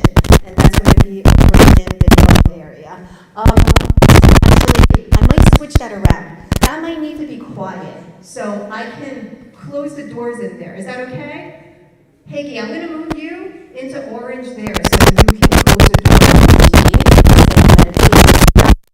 Okay, if you're over here in this area. Okay, so Jonathan's going to do 8 rockings over here. All right, so that is going to go, we're going to go 25-30 minutes. At 2:25, we'll switch to the next session of workshops. All right? Okay, thank you. Okay. So, welcome. Let's start our silk reeling workshop. Just come close enough so you can hear. Just have like an arm's space so that if you move around, you're okay. I won't bite, I promise. So as I was saying, silk reeling, Tanxing Jin, that's incorporated and a fundamental of any Tai Chi style. You know, Wu style, you might see it more, the silk reeling upper. Chen style, it might be more lower. Yang style, it's just basically silk reeling like the silk cocoons when they're unreeling them nice and smoothly. So your motions want to be smooth and slow and circular is what we're striving for. So these are some fundamental exercises. So first we're going to step a comfortable, a little wider than hip side, and I'll be your mirror image, I guess, is easiest. So if you put your left toe out a little bit and your left hand out, your right hand can, rest on your waist or a little lower. And basically, especially in Chen style, you want what's called pung, an outward warding off. So if my toe is out here, I'm like letting the energy spill out. So that's why that left side, the toe, the hand is going to sit, okay? That encourages the chi, the internal energy, to go all the way out through the fingertips. If I don't let the wrist sit, it says chi be in the arm. Here, you just settle, okay? We're going to do what's called single hand front silk reeling first. So as far as the position away from your body, it's as if there's a wall or a mirror a few feet away, and that's where your hand is going to trace. You're not going to turn your waist so far so that your hand goes parallel to your body, next to your body. It's just out. So there's a little more weight on that left side where your palm is out, and try to extend. You're not going to lock, but you're not going to be in here. Believe it or not, you'll be less tired if you extend. You're going to lead with the pinky, just letting it come down to the center, and your weight is shifting. Now, as you shift up, the weight shifts. And turn your hand, rotate it out. It's Chen style, so palm is out. And then down. So we're making a circle if the center of the circle is your shoulder. I know many times we think with our eyes and we say, well, this looks like an oval. Well, it does to your eyes, but you're just tracing that front circle on a wall ahead of you, leading with the pinky down, weight shift, then weight shift the other way, and turn across. So really this single hand, when it rotates palm out, here then it gets to go the whole arm across your body.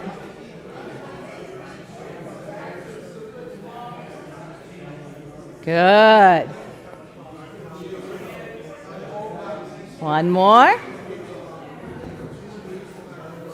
Relax. Good. You can come in. Now, before we go to the other side, the other hand on single, I want to explain what happens with the weight shift and the legs. You're not doing a pendulum side to side.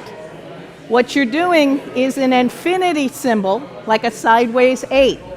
So for instance, if your weight is mostly on one leg, that's like as far as I can shift.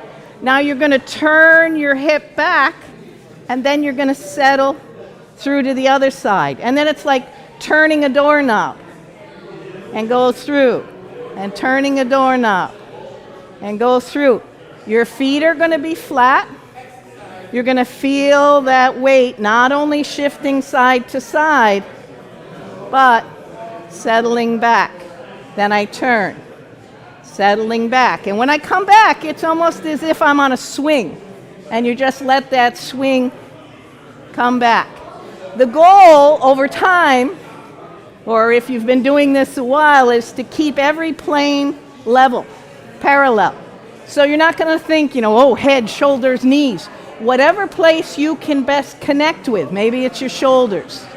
Maybe it's your hips. Maybe it's the top of your head. Some people, it's like the pressure on their feet of how it changes. So that pressure goes around the outside, through the middle, from the big toe, around the outside to the heel, and around. And this fundamental pattern with the lower body is going to take place, relax, in every Tai Chi, every silk reeling exercise we do. It will always be the same. So if you're trying to practice on your own, or even during the workshop, and it's like, oh, I just feel like I'm leading with my arm and my body's not connected, put the arm down and go back to the fundamental. Okay? So now you're going to use your right hand. So the right toe is a little out. The left toe is straight forward. And again, extend that arm, but keep your body hanging up from a string. So pinky settles down like it's knifing through. Turn the waist. Now shift the weight to raise it. Then twist. Settle. Shift the weight. That raises the arm. Then palm out to protect. And again, this is all at a plane ahead of your body, a foot or two ahead of your body.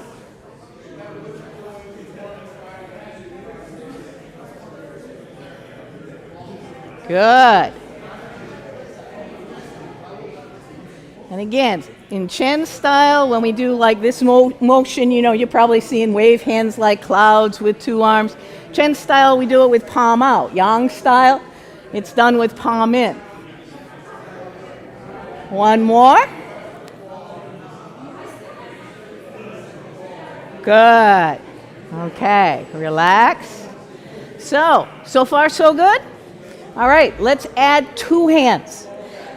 Now, if your mind keeps flipping from one hand to the other, you're going to make it difficult. It'll be like, a pinball game or something like that.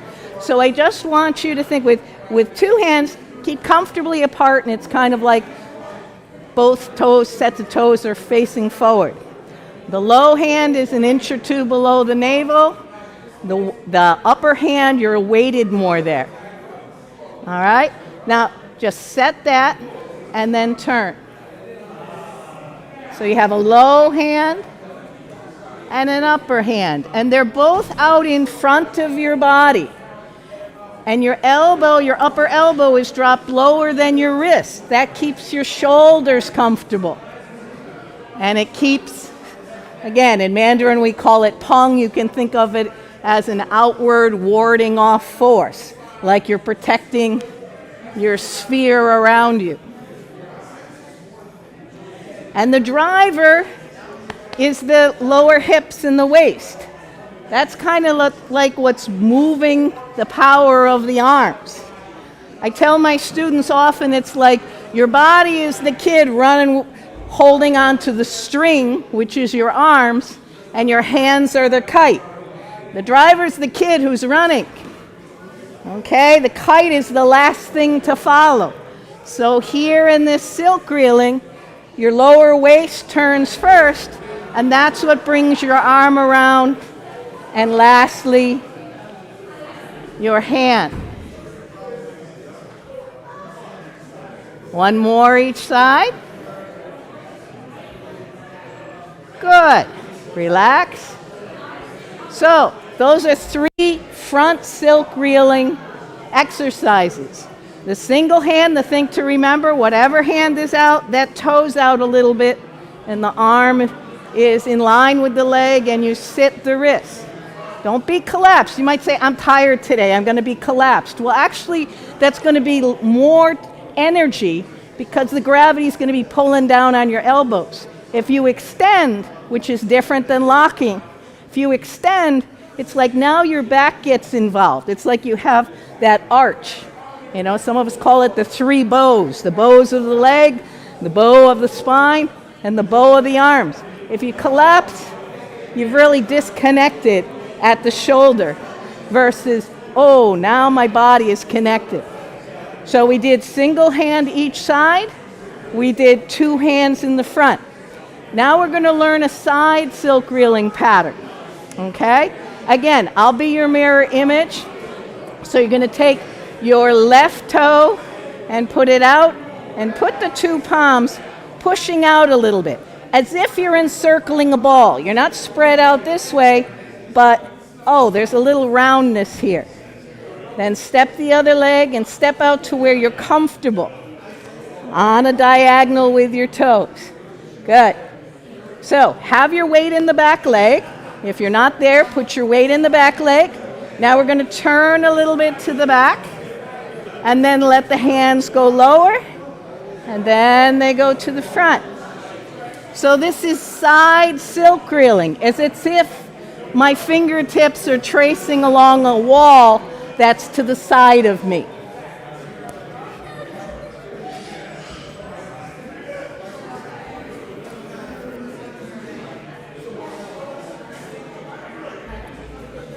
Shifting the weight forward when the hands are low. Shift the weight back to raise the hands. Turn the palms out. Weight's in the back. Now it's shifting forward. Shift the weight to raise the hands. Your lower body is doing that same infinity pattern.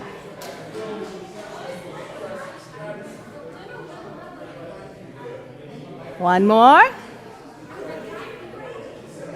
Good. Relax.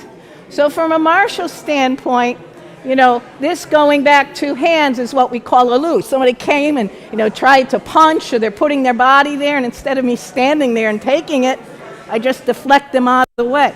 And again, it's not that I'm pulling them back. You want to keep your hips and your shoulders connected so that your whole body, I mean, you know, I lift a lot of forks and knives. I don't want to disconnect and just use my wimpy arms. Here, it's the whole body. So that coming back is like roll back. In Mandarin, they call it a lu. And then throughout, you have peng, but if we're going forward, that's that peng, that, you know, stay back, ward off, coming back, lu.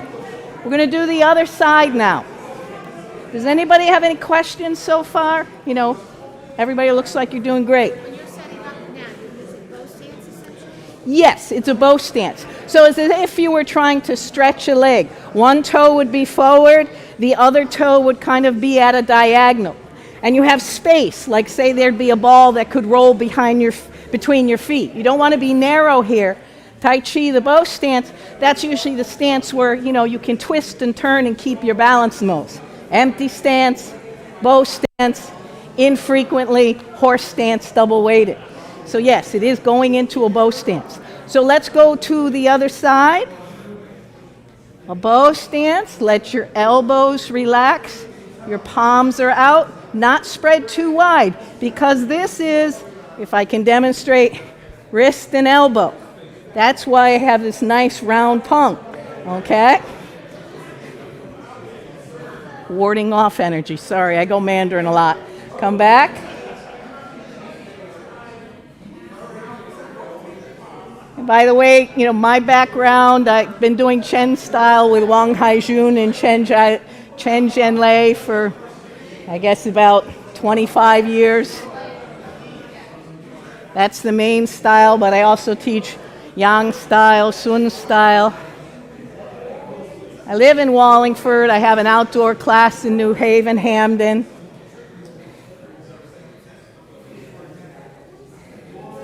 But that's the background. So coming back, settling, forward, and then shift the weight first and rotate the wrists, then turn the waist. Shift the weight back to raise the wrist. And again, elbows are lower than wrists when you're on the upper part, so your chest and shoulders stay nice and relaxed. One more. Good. Relax. So again, your body, the lower body, is doing that same figure 8 pattern. You kind of shift the weight back like you're in like a swing, then turn, like turning a doorknob or a jar lid, then shift. When you get to the end, you turn. Get to the end, you turn. Any pattern and any, Tai Chi form, when you silk reel, that's what the lower body is going to be doing. Okay, let's do a single hand side silk reeling. We'll keep the toes parallel on this one. And your arm will sit out. I'll be your mirror image. So this is your right hand. Let the wrist sit. Don't be collapsed. Don't be locked. Be extended. Like say you're a garden hose and somebody turns on the water. The hose goes not quite straight, but it fills. All right. The wall on the side is what we're tracing. We're not going to turn the waist too far and bring our hands off the wall. Our hand, rather. You can rest the other hand on your hip if that's comfortable. Turn back and then shift. Then rotate the hand.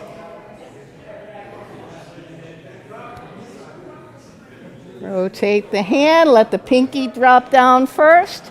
Then the palm is going forward. Go up, then rotate the hand. Now when I say up, you don't want to be above your head. The highest your fingertips are going to be is about eyebrow level. Because again, Tai Chi is a martial art. Even if you want to practice nonviolence and just do the moving meditation, form follows function.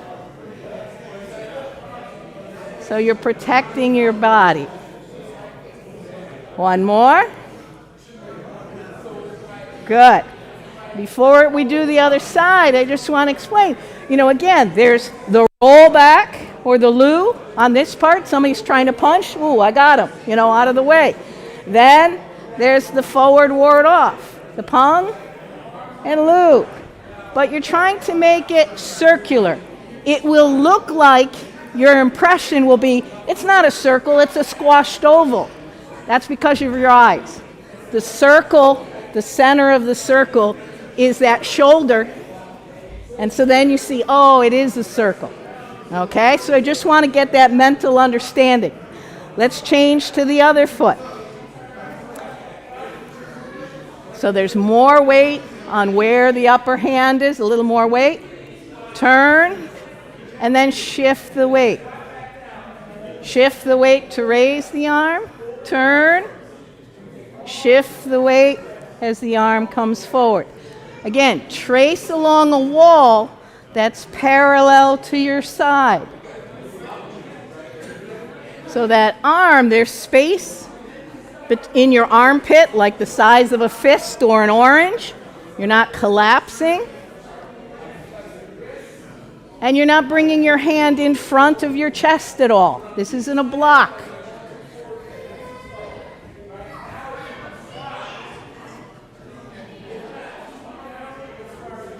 And one more. Good. So we've done side silk reeling now, each side. And again, it's as if there's a parallel wall. Your fingertips are on the wall, the pinky settles down. Shift the weight to raise it, and then you rotate it when it's in front. We're going to do two-handed side silk reeling. So, again, you're just going to think there's those parallel walls out to your side. Don't over-twist, because then, you don't have these walls. Pretend you're like really in a narrow hallway. Okay? Set one hand out in front, the other hand down, and I want you to feel that your back has a little bit of a curve, like a turtle shell. You're not going to hunch, but you're not going to be, good posture, young lady or young man, chest out. You want to have that relaxed so that your internal energy, your chi can settle down, and your biomechanical structure is good. Okay, turn.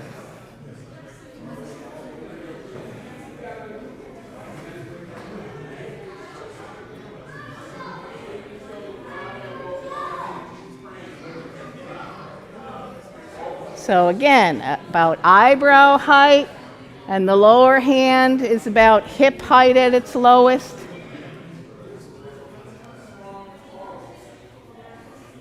So for instance, when the low hand's going forward, that could be like a groin strike or a protection strike forward.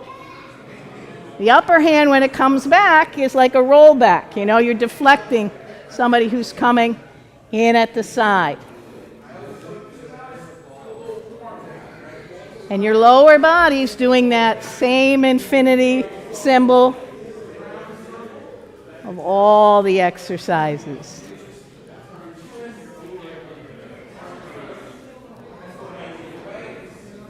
Good.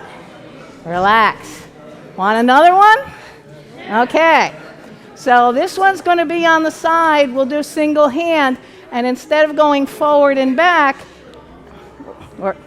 it'll be a different pattern. It's like reversing direction of the circle is the easiest way for me to say it. Okay? So we're just going to have our feet parallel. Have your left hand out because I'm mirror image. And you're going to come back. And then come forward like a palm strike. And then let it settle. And then bend the elbow so it comes near the ear. And like a palm strike. Shifting the weight, shifting the weight. Feel the connection between your hips and shoulders. The driver is your lower waist or your pelvic girdle. It's not your hand. Your hand's just that kite following along on the string of your arm. Good. Let's switch to the other side. So the toe goes out a little bit on that side. Extend, sit the wrist. Come back. And then fold, go forward.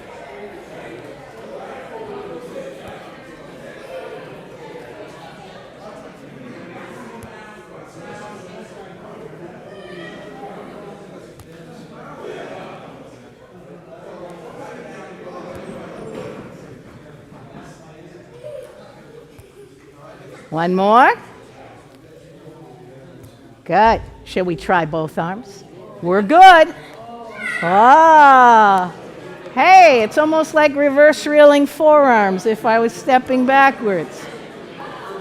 If you have that in your Tai Chi style.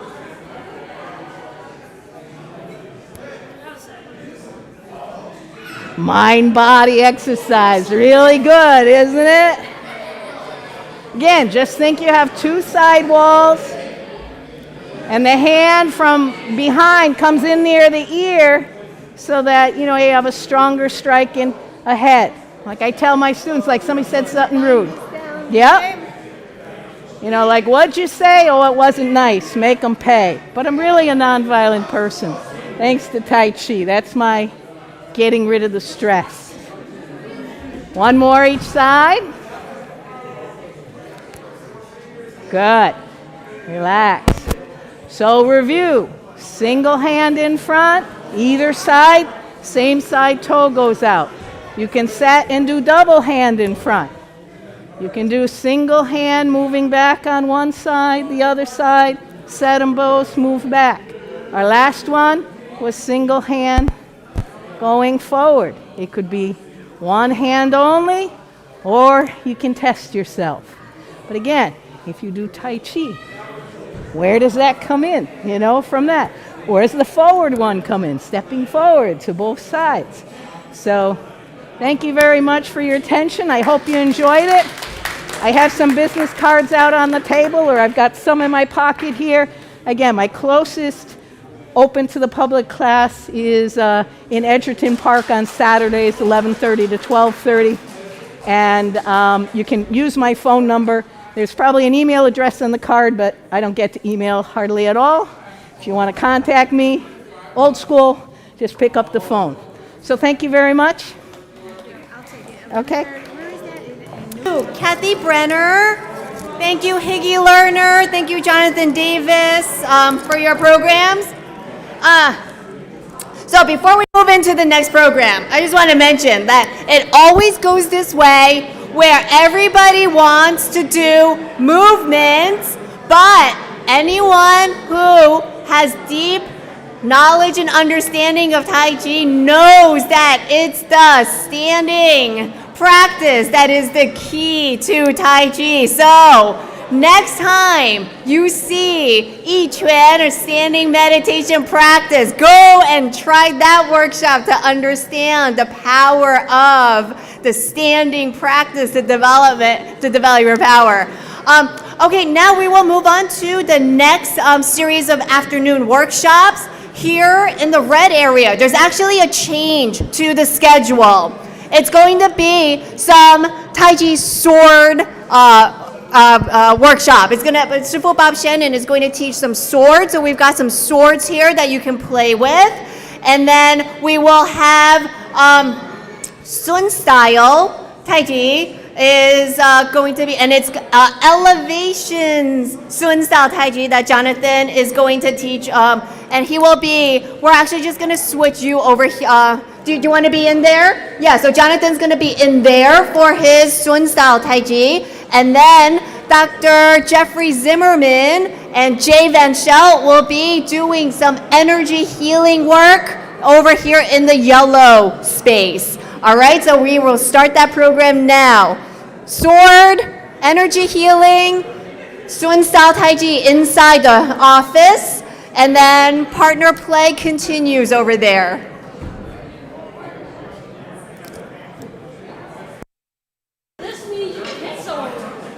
All right, this is Chen Bob here. Chen Bob. Chen Bob's doing a sword workshop. This is your volume on this right now? Yeah. Okay, so if I'm, This is on, yeah. oh, so they can hear me if you, all right.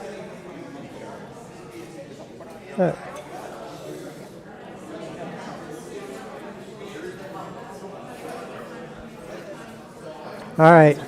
Yes, if you're grabbing a sword, there's some wooden ones, there's some wushu ones that are super light, and then there's some foam back. Oh, we got a few more coming here.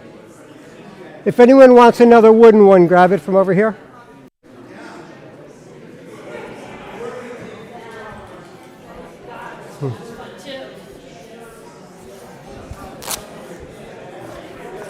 Everyone weaponed up?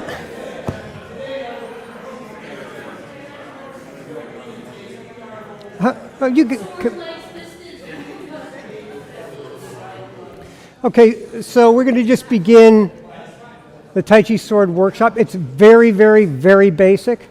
I'm trying to get people interested because we're starting a fencing club here. And it'd be a lot of fun to have more people come and join us. So we just want to give you right now some very basics on using a sword. How many people have held a sword before? One, all right, we got a couple. So most people haven't held a sword, so that at least tells me where we have to begin. Let's talk about holding the sword. Okay, this is called a jian. It's a double-edged weapon. So the jian is sharp on both sides, so you never want to touch down and over here. For the handle, there's two ways to grip the sword. One is for wushu and demos and things like that. That would be mostly index finger and thumb, with the other fingers loosely holding it. Because you want the sword to live in your hand, right? You don't want the sword to be locked in real tight. You need to be able, the sword needs to be able to move in your hand. So, for wushu or just basic form work, a lot of people hold it this way. But this is not a traditional grip. The traditional grip is held with the two middle fingers. It's a much stronger grip, so that, and your thumb will go over those fingers, then these will fall down. Okay? Sometimes it's hard to get your thumb all the way over. So you can just, the important thing is the strength of the grip is going to come from the two middle fingers. By having the top one loose and the bottom one loose, that gives a little play within your hand. Okay? If you hold it just like this and your sword gets hit, it's just going to fall out. It's just going to break loose from your hand. So you definitely want to get more strength this way.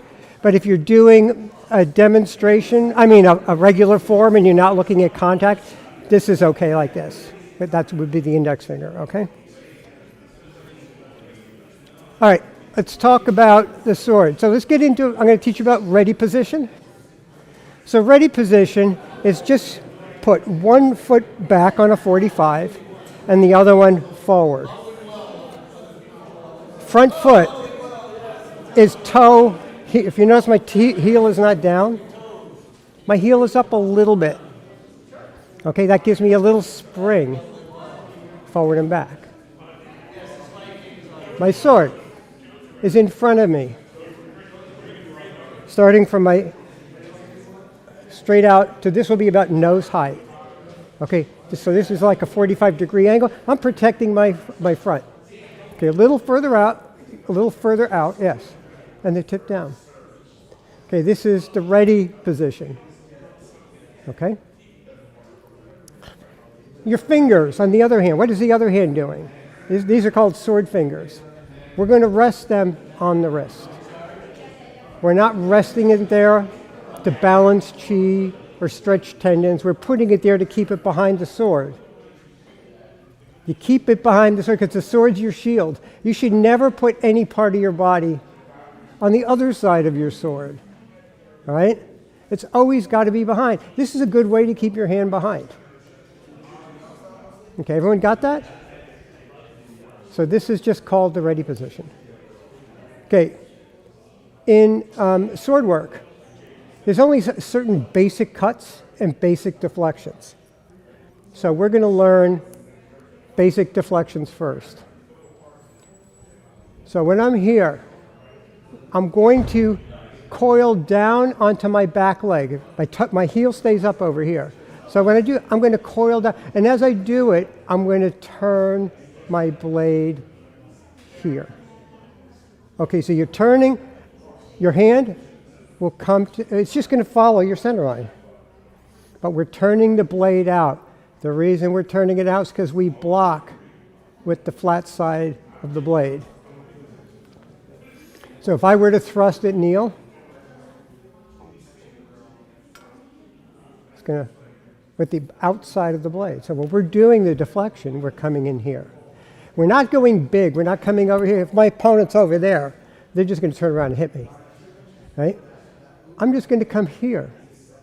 You only need to get that blade away from your, keep your sword between his blade and your body, all right? So this is a basic deflection. So we start here, turn, and as we turn, we coil out, and weight goes down here. Right? Go back to ready. Remember, your weight is back. Yes, yes, yes. Coil and turn that blade. Go back. Coil and turn that blade. If you notice, when I'm turning, my tip isn't over here. Where's my tip? It's still mostly pointing in the direction of my opponent because that makes the follow-up so much faster. Okay? So when we're doing, we're not, remember, maintain good Tai Chi structure. So you're going to turn and you coil down. So we're just sinking in just like we do in many of our Tai Chi forms. Here, down. Okay.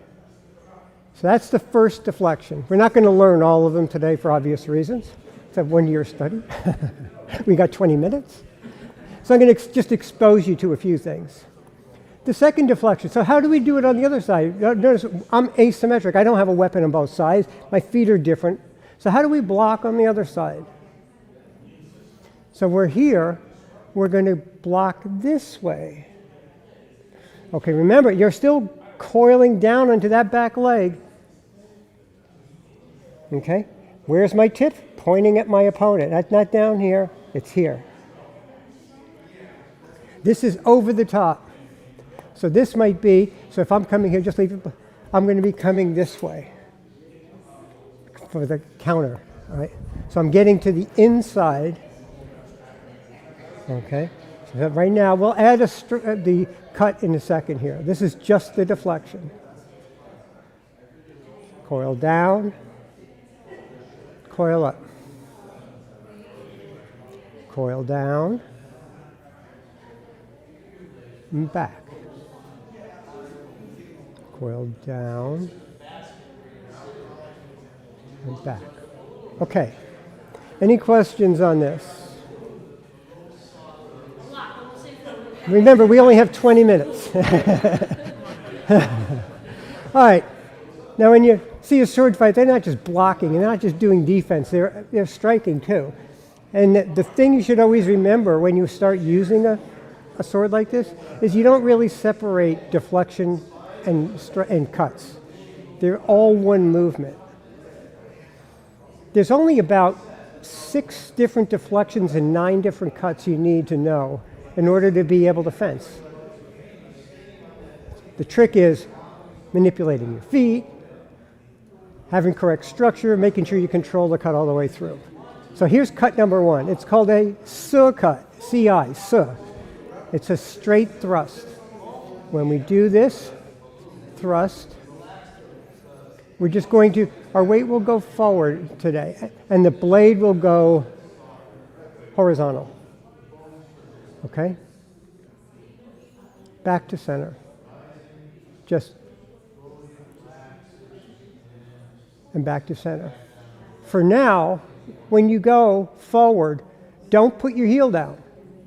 Keep that heel up. That gives you a lot of mobility. Now what's happening with this hand over here?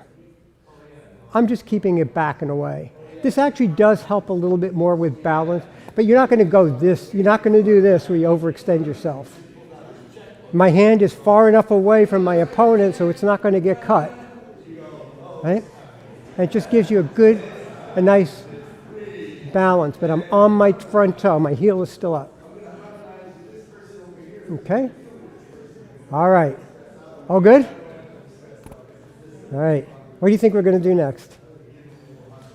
We're going to put a cut, a deflection with a cut in one movement. All right? Yeah. So Anita gets to be the victim. All right. Okay, so ready position. We're not going to do anything different that we haven't already covered. Okay, so what we're going to do is we're going to coil down and turn to our open side. And from here, we're going to, down here, when we uncoil from here, we're just going to thrust straight out. Heel up, yes. Go back, deflect, thrust. Deflect, thrust. Deflect, thrust. Deflect, thrust. Deflect. You turn your blade in this way, yes, that way. Remember, you want to block with the outside edge. Thrust. Block in, deflect. Remember, you want to control it. You don't want your blade over here. You want it pointing at your opponent, right? So you can go fast. So now try and do it as one move. Deflect, thrust. A little faster. Deflect, thrust. Remember, coil down, coil up. Coil down, coil up. Coil down, coil up. Coil down, coil up. All good? I see smiles. If I don't see smiles, then it's not good yet. All right, everyone's all right. Okay. If you remember, the other deflection we were doing is this way, right? We can still coil down and then thrust out again this way. Okay? So from here, we're going to coil down, then thrust. If you notice, when I'm doing this, I'm going to talk about the 4 parts of a cut in a second. You align your blade and then you thrust. You will not penetrate a plastic bottle with a sharp sword if you're twisting it and trying to go in. It's just going to bounce off. The sword will not cut if it's rotating. All right? So you always have to cut. You align the tip and then you do your thrust. Okay? So this brings up now, what are the 4 parts of a cut? We've already covered most of them. Number 1, a cut includes the deflection. We don't separate them. It's just like yin and yang. You don't separate yin and yang. They're forever there. They're bound together. Where there's yin, there's, yang is coming back. So it's a constant cycle, right? So there is no deflect and cut, deflect and cut, deflect and cut. A cut includes the deflection, right? So the part number 1 is you deflect. Part number 2 is you align. Part number 3 is you cut. And part number 4 is making sure you maintain control of the tip. When we do thrust, we don't do this and then let it go. You always have to maintain the tip control. Okay? So we're going to come back. Block. Okay. Thrust. Other side. Deflect. Thrust. Remember to use your weight. Come down, sink in. Thrust. Deflect. Thrust. Okay. Sink. Thrust. Sink. And thrust. Do you know what's a really good sword if you're at home? It's an empty wine bottle. It's got a good grip, and it's got enough weight to it. You don't have to have a sword in your hand to do these exercises or to practice. Anything that resembles, or anything you could put, oh, there, Mark will show you. There's a good sword for the house. Look at that. It's perfect. It's got good weight to it. It's got a good grip to it. The only thing it doesn't have is an edge. So you got to think in your mind, think about what are the edges. But any type of bottle like this is a good substitute. Thanks, Mark. Okay. All good. So we only have a few more minutes. So if we just remember, we have these kind of cuts. Right? We're doing this, just this. Got the other cut. Yeah, but P is done with the other deflection, right? All right, we're gonna do one more thing here. Okay, the other way to block. So if you notice in this one, I go to the outside edge and my tip is up. I can also turn here this way and turn my tip down. Okay? So when I go down, I'm also going to block with that edge. Okay? So go back to ready. Remember, your sword's in front of you, not to the side. Tip's not down, tip's not over here, tip is here. 45 degrees, pointed at your opponent. Weight back, front toe, right? We're going to turn and just turn essentially just let the blade come down and turn out so you got flat side over here, all right? When you come back this way, don't let your elbow wander past the edge of the blade. What happens? Your opponent's sword is right here if you deflected. If your elbow's back there, he's just going to go up and cut you right there. So when you come back, keep that elbow behind your sword, not out here, here. Okay? Go back. Deflect. And back, go back. Deflect. And go back to center. Deflect. And back. This deflection is used a whole lot. But the tip is down, and elbow, the big thing is that elbow. Don't let it come out over here. Keep it behind your blade. Remember, your blade is your shield. Always keep your shield between you and your opponent. And back, okay. Okay, now we're going to add what's called a P cut. This is the second type of cut. P is a chop. So it's a percussive cut. This is point in, going right through, skewering whatever you can. The next one is a chop. So by percussive, I mean it's coming down. Now, percussive cuts don't just come down. I don't just do this. They come down, I forget, it's almost elliptical because it goes out, and so when it's coming down, it's also going out.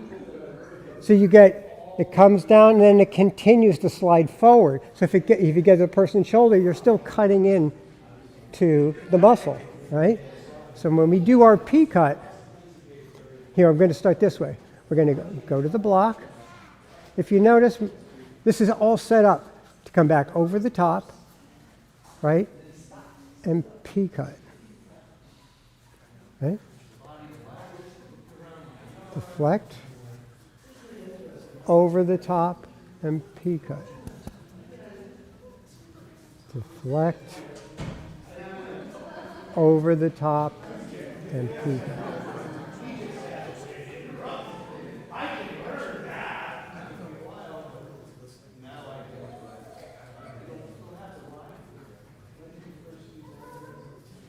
I think I don't know if we're out of time. I'll let them tell us. We'll keep going.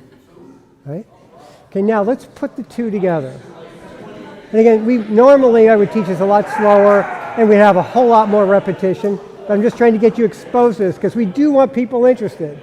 We do want people coming to class learning the basics so that when we get as we get our fencing community growing, we'll have more people to fight with. Okay. So we're going to start here. So in the ready position, everyone know ready position. Where's your weight? Back foot. Where's your toe? Or your front heel is up. Okay, so the first one we're going to come block, thrust, circut. Block down, let the tip go down. Coil back, P cut. Okay, back. Circut. Tip goes down, deflect, P cut. Deflect in, thrust. Block down, P cut. Deflect in, thrust. Down, P cut. In, out, in, out. 1, 2, 3, 4. 1, 2, 3, 4. 1, 2, 3, 4. Okay, now some of you are probably saying to yourself, I can go this way. What do I do on this side? How do I do? We can't deal with the side today because it's one of the harder deflections because you have to come in this way. Right? So it's a much harder move to deflect that way on this side. But there is a move there, so you can do that and peek that way. So you can go, and then you can put it all together. I'll just show you what that looks like. So, right? Here, and here, here, here, here. 1, 2, 3, 4, 5, 6, 7, 8. That's a lot of it. That is, I mean, that's too much to cover today. I don't expect you to remember it. What I do expect is someone will say, I want to come to this class. All right. And say, I want to learn how to use one of these things. Right? And we have a little time left. Neil and I may just do some loose sparring if you want to see what that kind of looks like. But in the meantime, they're still teaching. I don't want to do it with, actually. When is your sword class? The sword classes are on Tuesday at 7:15. So 7:15 to 8:15. It's here, yes. We'll teach this. The first class is 8 weeks long. It's basics. Just going to teach you some of the stuff we learned today, but it doesn't make a difference. It's really important to take it if you want to get into a sword form. Then after that 8 weeks, you can either choose to do a sword form or you could choose to do more of the interactive sword work that we also practice. So the interactive stuff is more along the lines of fencing. The other way is more along the lines of forms and learning how to go through some of the nice movements that you saw Shirley do earlier. Okay.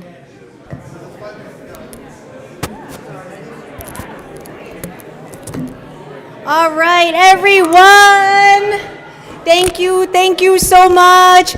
Thank you, Dr. Zimmerman and Jay Van Schell. Thank you, Bob Shannon. Thank you, Jonathan Davis, for those workshops. And those are the last workshops. So how we close things out down here for our Southern Connecticut World Tai Chi Qigong Day, we invite everyone to do 24 form all together.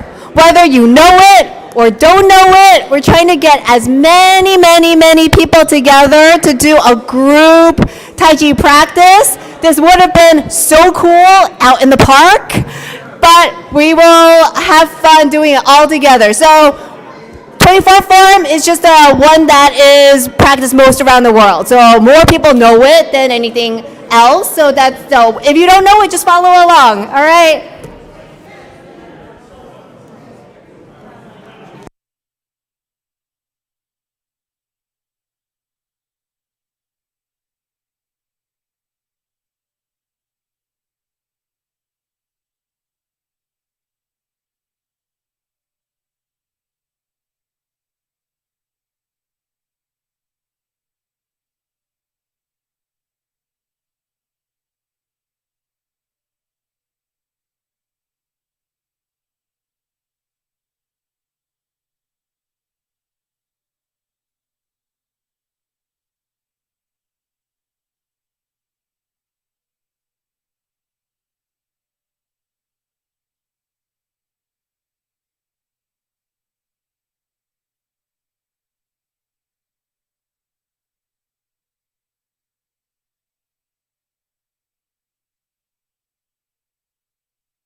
All right. Thank you. Thank you all. Thank you all so much for being a good sport. Thank you for coming and doing it on this squishy mat that is like really hard to balance on. Thank you for coming together and trying something even it might not be your style and doing it together. Thank you for sharing your practice with us because this is what we are about, right? Like Higgy's joke.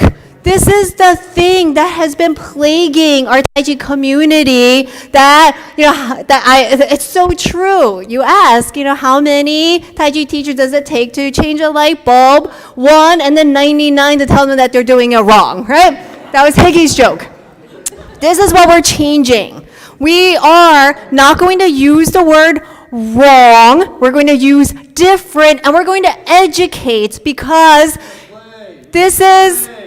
there actually is a growing problem in the community where there's a proliferation of these online certification programs that you can watch a couple of hours of videos and buy a certificate that qualifies you to be a certified Tai Chi instructor.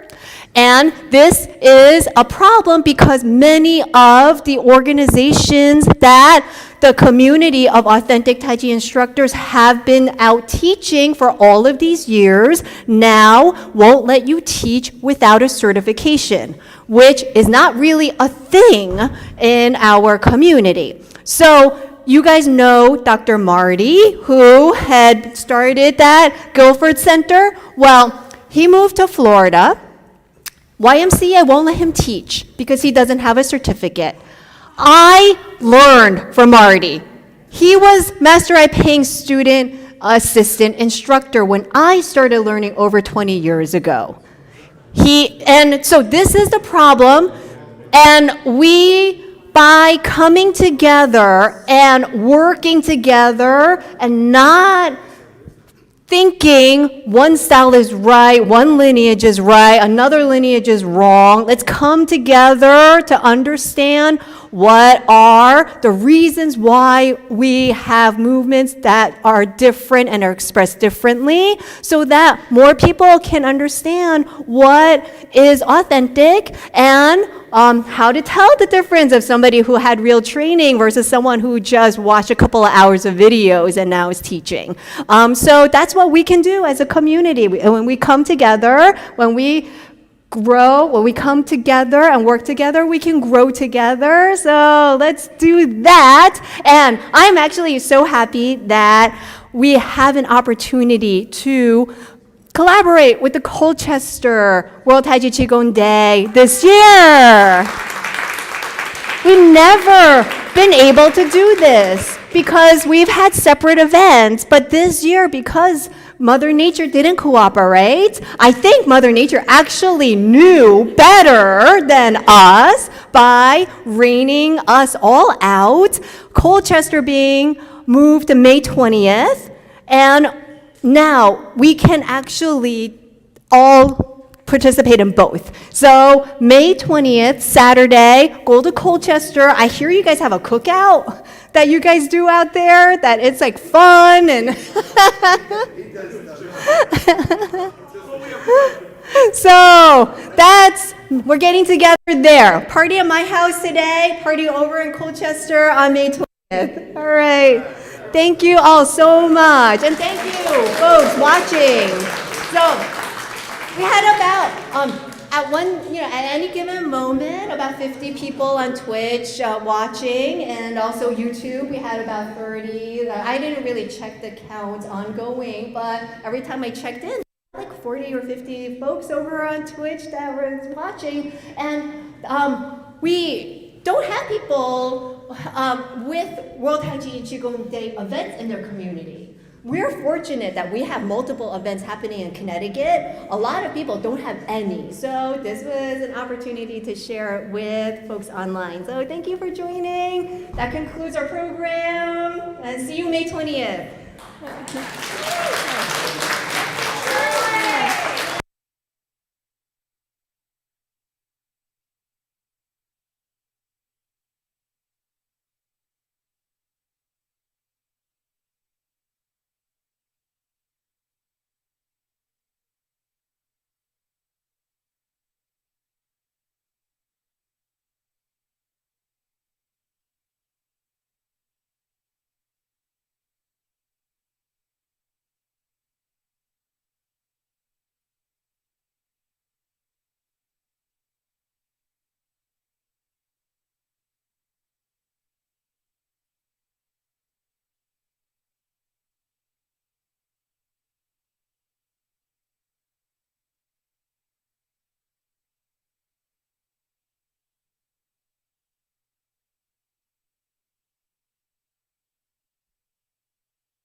I get a lot of people that just want to work on balance, just want to make themselves healthier, want to improve their circulation, very important. Get their heart rate up just a little. That's what I always tell everybody. Chinese national form of exercise, over 1 billion people can't be wrong. Right, That's right. what I tell them, right? And we get done with the class, and I'll say, is your heart rate elevated? They'll say, yes. Do you feel your pulse all the way into your fingers? Yes. Do you see the blood squishing all the way down to your fingers like this? And that means you have moved your blood all the way to there. Yeah. You know what I mean? So that means you've done a Qigong. Anytime you move your breath, blood, and you're doing the work of doing it, you're doing Qigong, right? Yeah. And they're like, oh, this is why it's healthy for you. Yes. Yeah. Oh, I get it. You know what I mean? I'm out. Yeah. Good luck. Yeah, I'll see you again soon. We'll probably gotta get together. See you. Hey, it's really nice to meet you. So nice to meet you. This is awesome what you do. I really, my parents told me I'm Daniel. Daniel. Been playing that role for a while. By? Like I said, he calls me Harry, Sam, Jerry. I said Dave at first because I knew it was Dave. I knew it was a D. I'm not wedded to a name. Just remember my energy. Yes. Thank you so much for being here. Yeah, well, we're going to try to find Qilong. Yes. G-Mart Is it very far from here? No, very close. Very, very close. It's on Cherry Street, which runs parallel to Boston Post Road. So it's very close to the Connecticut Post Mall over there. Okay. Yeah, and it's wonderful. There's a whale tea for bubble tea right next door to it. And there's a liquor store that sells a lot of Asian spirits. Should go there. So they are right next to each other. G-Mart, whale tea, and then the liquor store. They are the sole distributor of a Sichuan Baijiu. Oh, Sichuan Baijiu? Yeah, Sichuan Baijiu. Yeah, so that particular brand, they are the only distributor, and they also have like Do they other. have Huangjiu? They have a lot. So go and We should at least visit. take a stop in there anyways. Oh, there was another question I wanted to ask you. When we had the tournaments in Hartford, how many grand championships did you win? Two. Two. I only participated in the 2005 and 2006. Yeah, 'cause I won two, and I know one of them was at the same time you won one. And Ford won. I don't know if he won one or two, but so he may have won the other one the same time you did too. So I just thought that was interesting. That was a really great tournament because it came with that big check. Yeah, $500 check.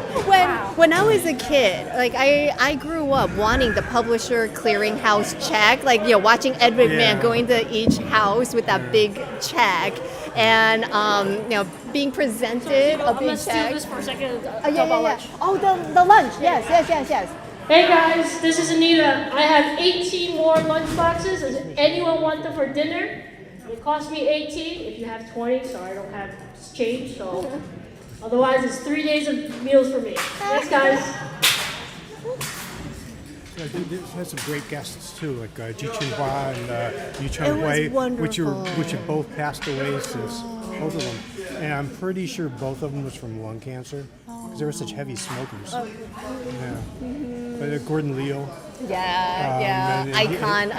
Yeah, and he had a really bad stroke, and I don't know if you knew anything about that. It was a long time ago that he had it. Oh, is that right? Yeah. Oh. And when the second time he was here, I had to go pick him up at the hotel in East Hartford, and I walked in. I saw this guy with like a wool hat on, smoking a cigarette, and I looked. I did a double take, and I recognized him, and so I went over and talked to him, and he was a big smoker, so I'm sure that added a lot to it. Every Chinese person was a big smoker. Yeah, but I was his taxi ride for the entire weekend, so we spent a lot of time talking solo, which was kind of cool. But yeah, this was lots of fun. I'm so glad that you guys were able to It come. would almost be nice if there were two separate World Tai Chi Qigong days, so you could have it in both places. Yeah, well, we same can year. have multiple celebrations. There could be a World Tai Chi Qigong Day, and then we can also just have Tai Chi meet events that rotate, because Master Guang also wants to do something over in his area too, and host something there. He's normally at Elizabeth Park in West Hartford. That's right. Yeah. So we should have like a quarterly meetup around the whole state. Yeah, That'd be fun. Yeah, especially when the weather's nice outside. Actually, this year is great. 2 times. Yeah. No, so I will be there. I've never been able to go to Colchester. I'm very looking forward to it. Okay, great. The ground's not so even, but Yeah, that's okay. Thank you very much, Julia, and I'll see you soon. let's go. See you next time. Okay, bye. Yeah, oh, thank you. Yeah.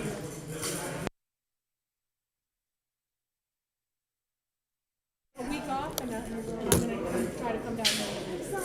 It's so hard for me with all my class schedule.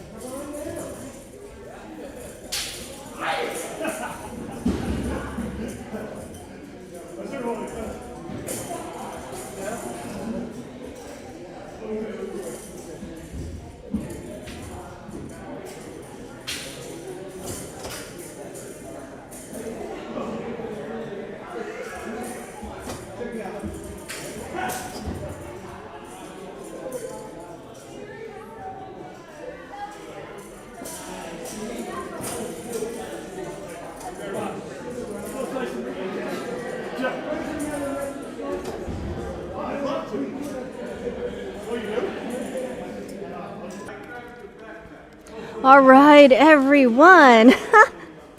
Thank you so much for being a part of this. Let me see if I can zoom this in and just like give you guys a... Oh, Jay. I just want to thank the folks that are still here online. Hi, all Jay, you folks Jay online. Venchel, everyone. Great to see everybody here today. We need to chat about harmonetics. Yes. We're doing we're going to roll out a 4-class seminar in June, test version before we roll it out to the VA. So Nice. we're doing right now our first test classes, and I wanted to talk to you when you're all done. Okay. Just because we have 2 or 3 openings for people to be in that class and give us feedback. Oh, okay. So I wanted to offer you to pick anybody. in Yeah. your group Okay, Right, so let's let talk me- about that. before Okay. we leave. Yes. All right, everyone. Thank you so much for joining. Hi, everyone. I don't know who is still here, but I'm able to hang out here. But just want to thank you for tuning in. I am going to close out the stream now because we're cleaning up here. I hope you enjoyed the program. This was a really last minute thing. I'm sorry. I know the audio was not so good because I didn't get a chance to test the stream part of it, and it was a different audio setup. We've never done an event that simultaneously outputted sound into a speaker and also the stream. So, and we weren't able to test that out because the logistics of moving a big outdoor event into an indoor event just consumed all the time. But I am so grateful that you guys joined in. So for the Twitch viewers and the YouTube viewers, thank you so much for being here. And I will see you guys later. All right.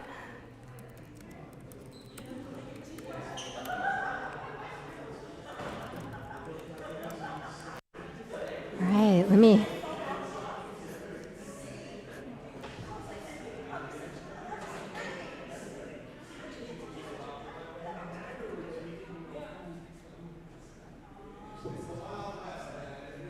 Sure.